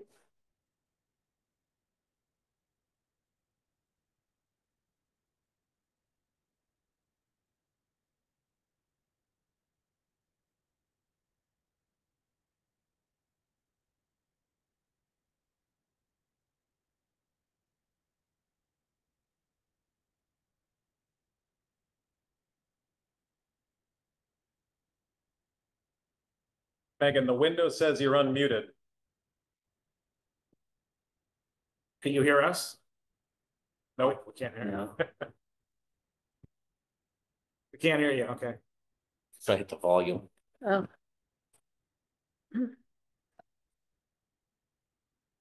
While she's doing that, I just have a couple of very quick comments from my colleagues on the select board.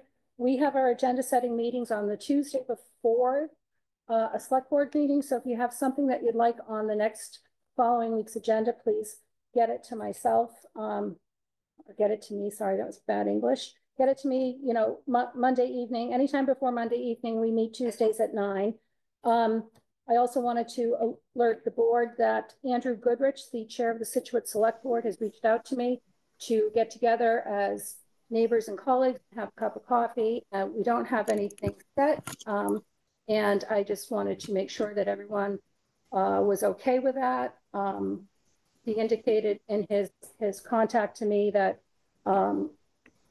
he would probably do a lot of talking, but not about the harbor, not about sewer, but just about being neighbors and trying to collaboratively work together. Atlantica? Yeah. So unless there are objections, I will. I think that's a great idea, and I appreciate you bringing it to the select board's attention that this is coming up. Okay, I will let him know of my availability. And then I would encourage everyone in the public, anyone who's still watching, you know, we talk a lot about Facebook 143. Town of Cohasset government Facebook page is the place to find the information of the town and not the speculation of 143. 143 is a great social site. It's great to see pictures. It's great to see what's going on in town. But if you really want to find out what's going on in terms of the government, decisions that have been made, actions that have been taken, official business that goes on, I'd recommend everyone follow Town of Cohasset government Facebook page and Instagram. I frequently reshare them because it's content based and it's information. And that's all I had. I already talked about MSBA has reached out to the schools for the roof program.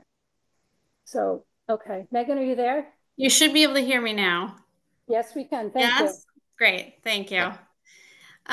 So thanks for having me on tonight. I'm happy to talk about the process that we went through on our search for a director for Elder Affairs.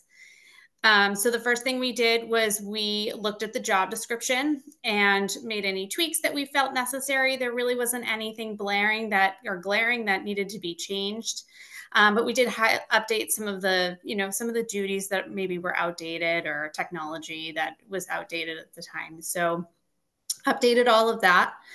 We created a job post and put it on our new job posting system that we've just integrated with our onboarding software. So we've streamlined the way that we hire now, or the way that we post. So we post the position, it automatically goes out to Indeed, Monster, some of those kind of more popular spaces. It also was posted on MMA, and it also went to the listserv for Elder Affairs. So it went out. We posted it for about a month. We had 63. We had 63 applications for the position. So we sorted through all of those. We had phone interview.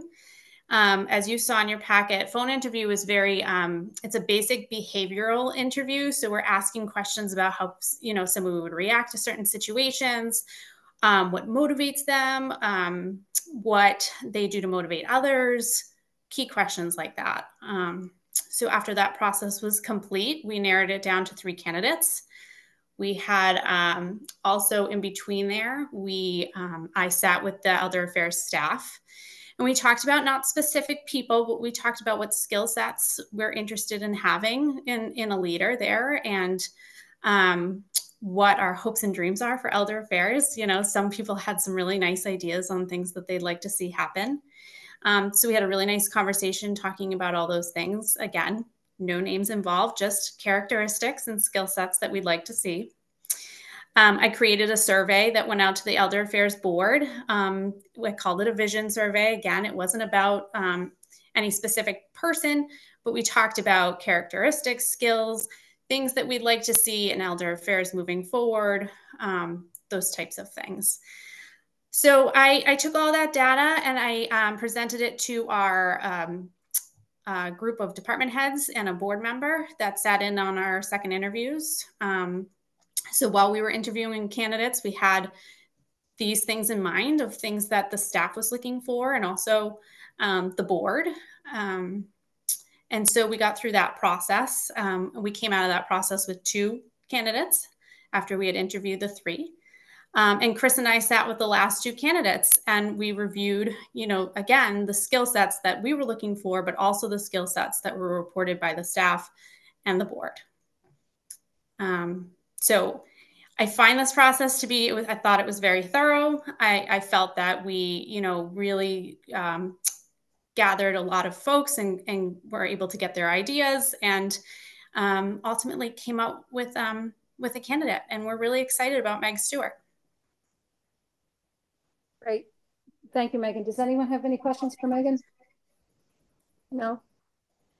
It sounds like a terrific process, and having been through some, in my professional life, you might want to codify it and use it as a template, going forward for future positions that might come open, because it sounded pretty well-rounded.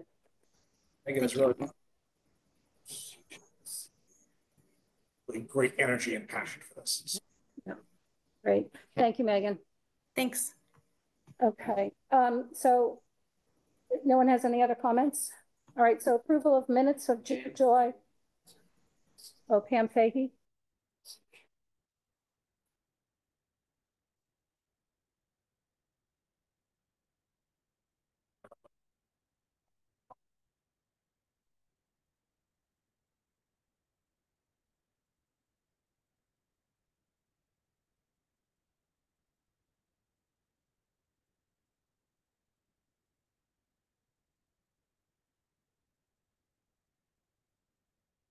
I think Pamela said she has selected. Yes, I think it was an accident that she raised her hand. Oh, here she is.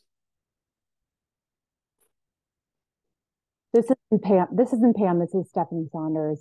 We share a Zoom account. 10 Stratford Terrace. I'm just curious if we could hear the results of the panel's interview for the Director of Elder Affairs and why that was not from Megan James and Senior, why that was not taken into account in the selection. Thank you. Okay. Ms. Saunders, thank you. We realized that you share what we thought it was Ms. Fahey calling it. No, we're not going to share at this point the workings of the interview process and the group for confidentiality reasons for some of the candidates. And it's not part of the process to share publicly information, along in the process. So Mr. Senior has indicated that there are public materials that he will post, correct? Yep, so he will post some. I do want to say that having worked at the Senior Center, there's an amazing amount of outreach done there, and amazing things done that I think deserve some credit, and not just saying you're looking. Okay, Ms. Saunders, I would love to hear your comments. They should have happened at the beginning of the meeting in public comment and not now at the end, where we just had a report. We're not in a public comment session right now. Okay. All right. So back to approval of minutes of July 23rd, 2024. Any comment or correction? Nope. May I have a motion to approve? Second? Second. Thank you. All in favor? Aye. Thank you. There are no topics not reasonably anticipated. Can I have a motion to adjourn at 10:03 p.m.? So moved. Second. Second. Thank you. All in favor? Aye. Aye. Thank you. Thank you, everybody. Thank you for your patience in getting through the meeting. It's only half hour longer. Caught up a lot. You're gonna kill it.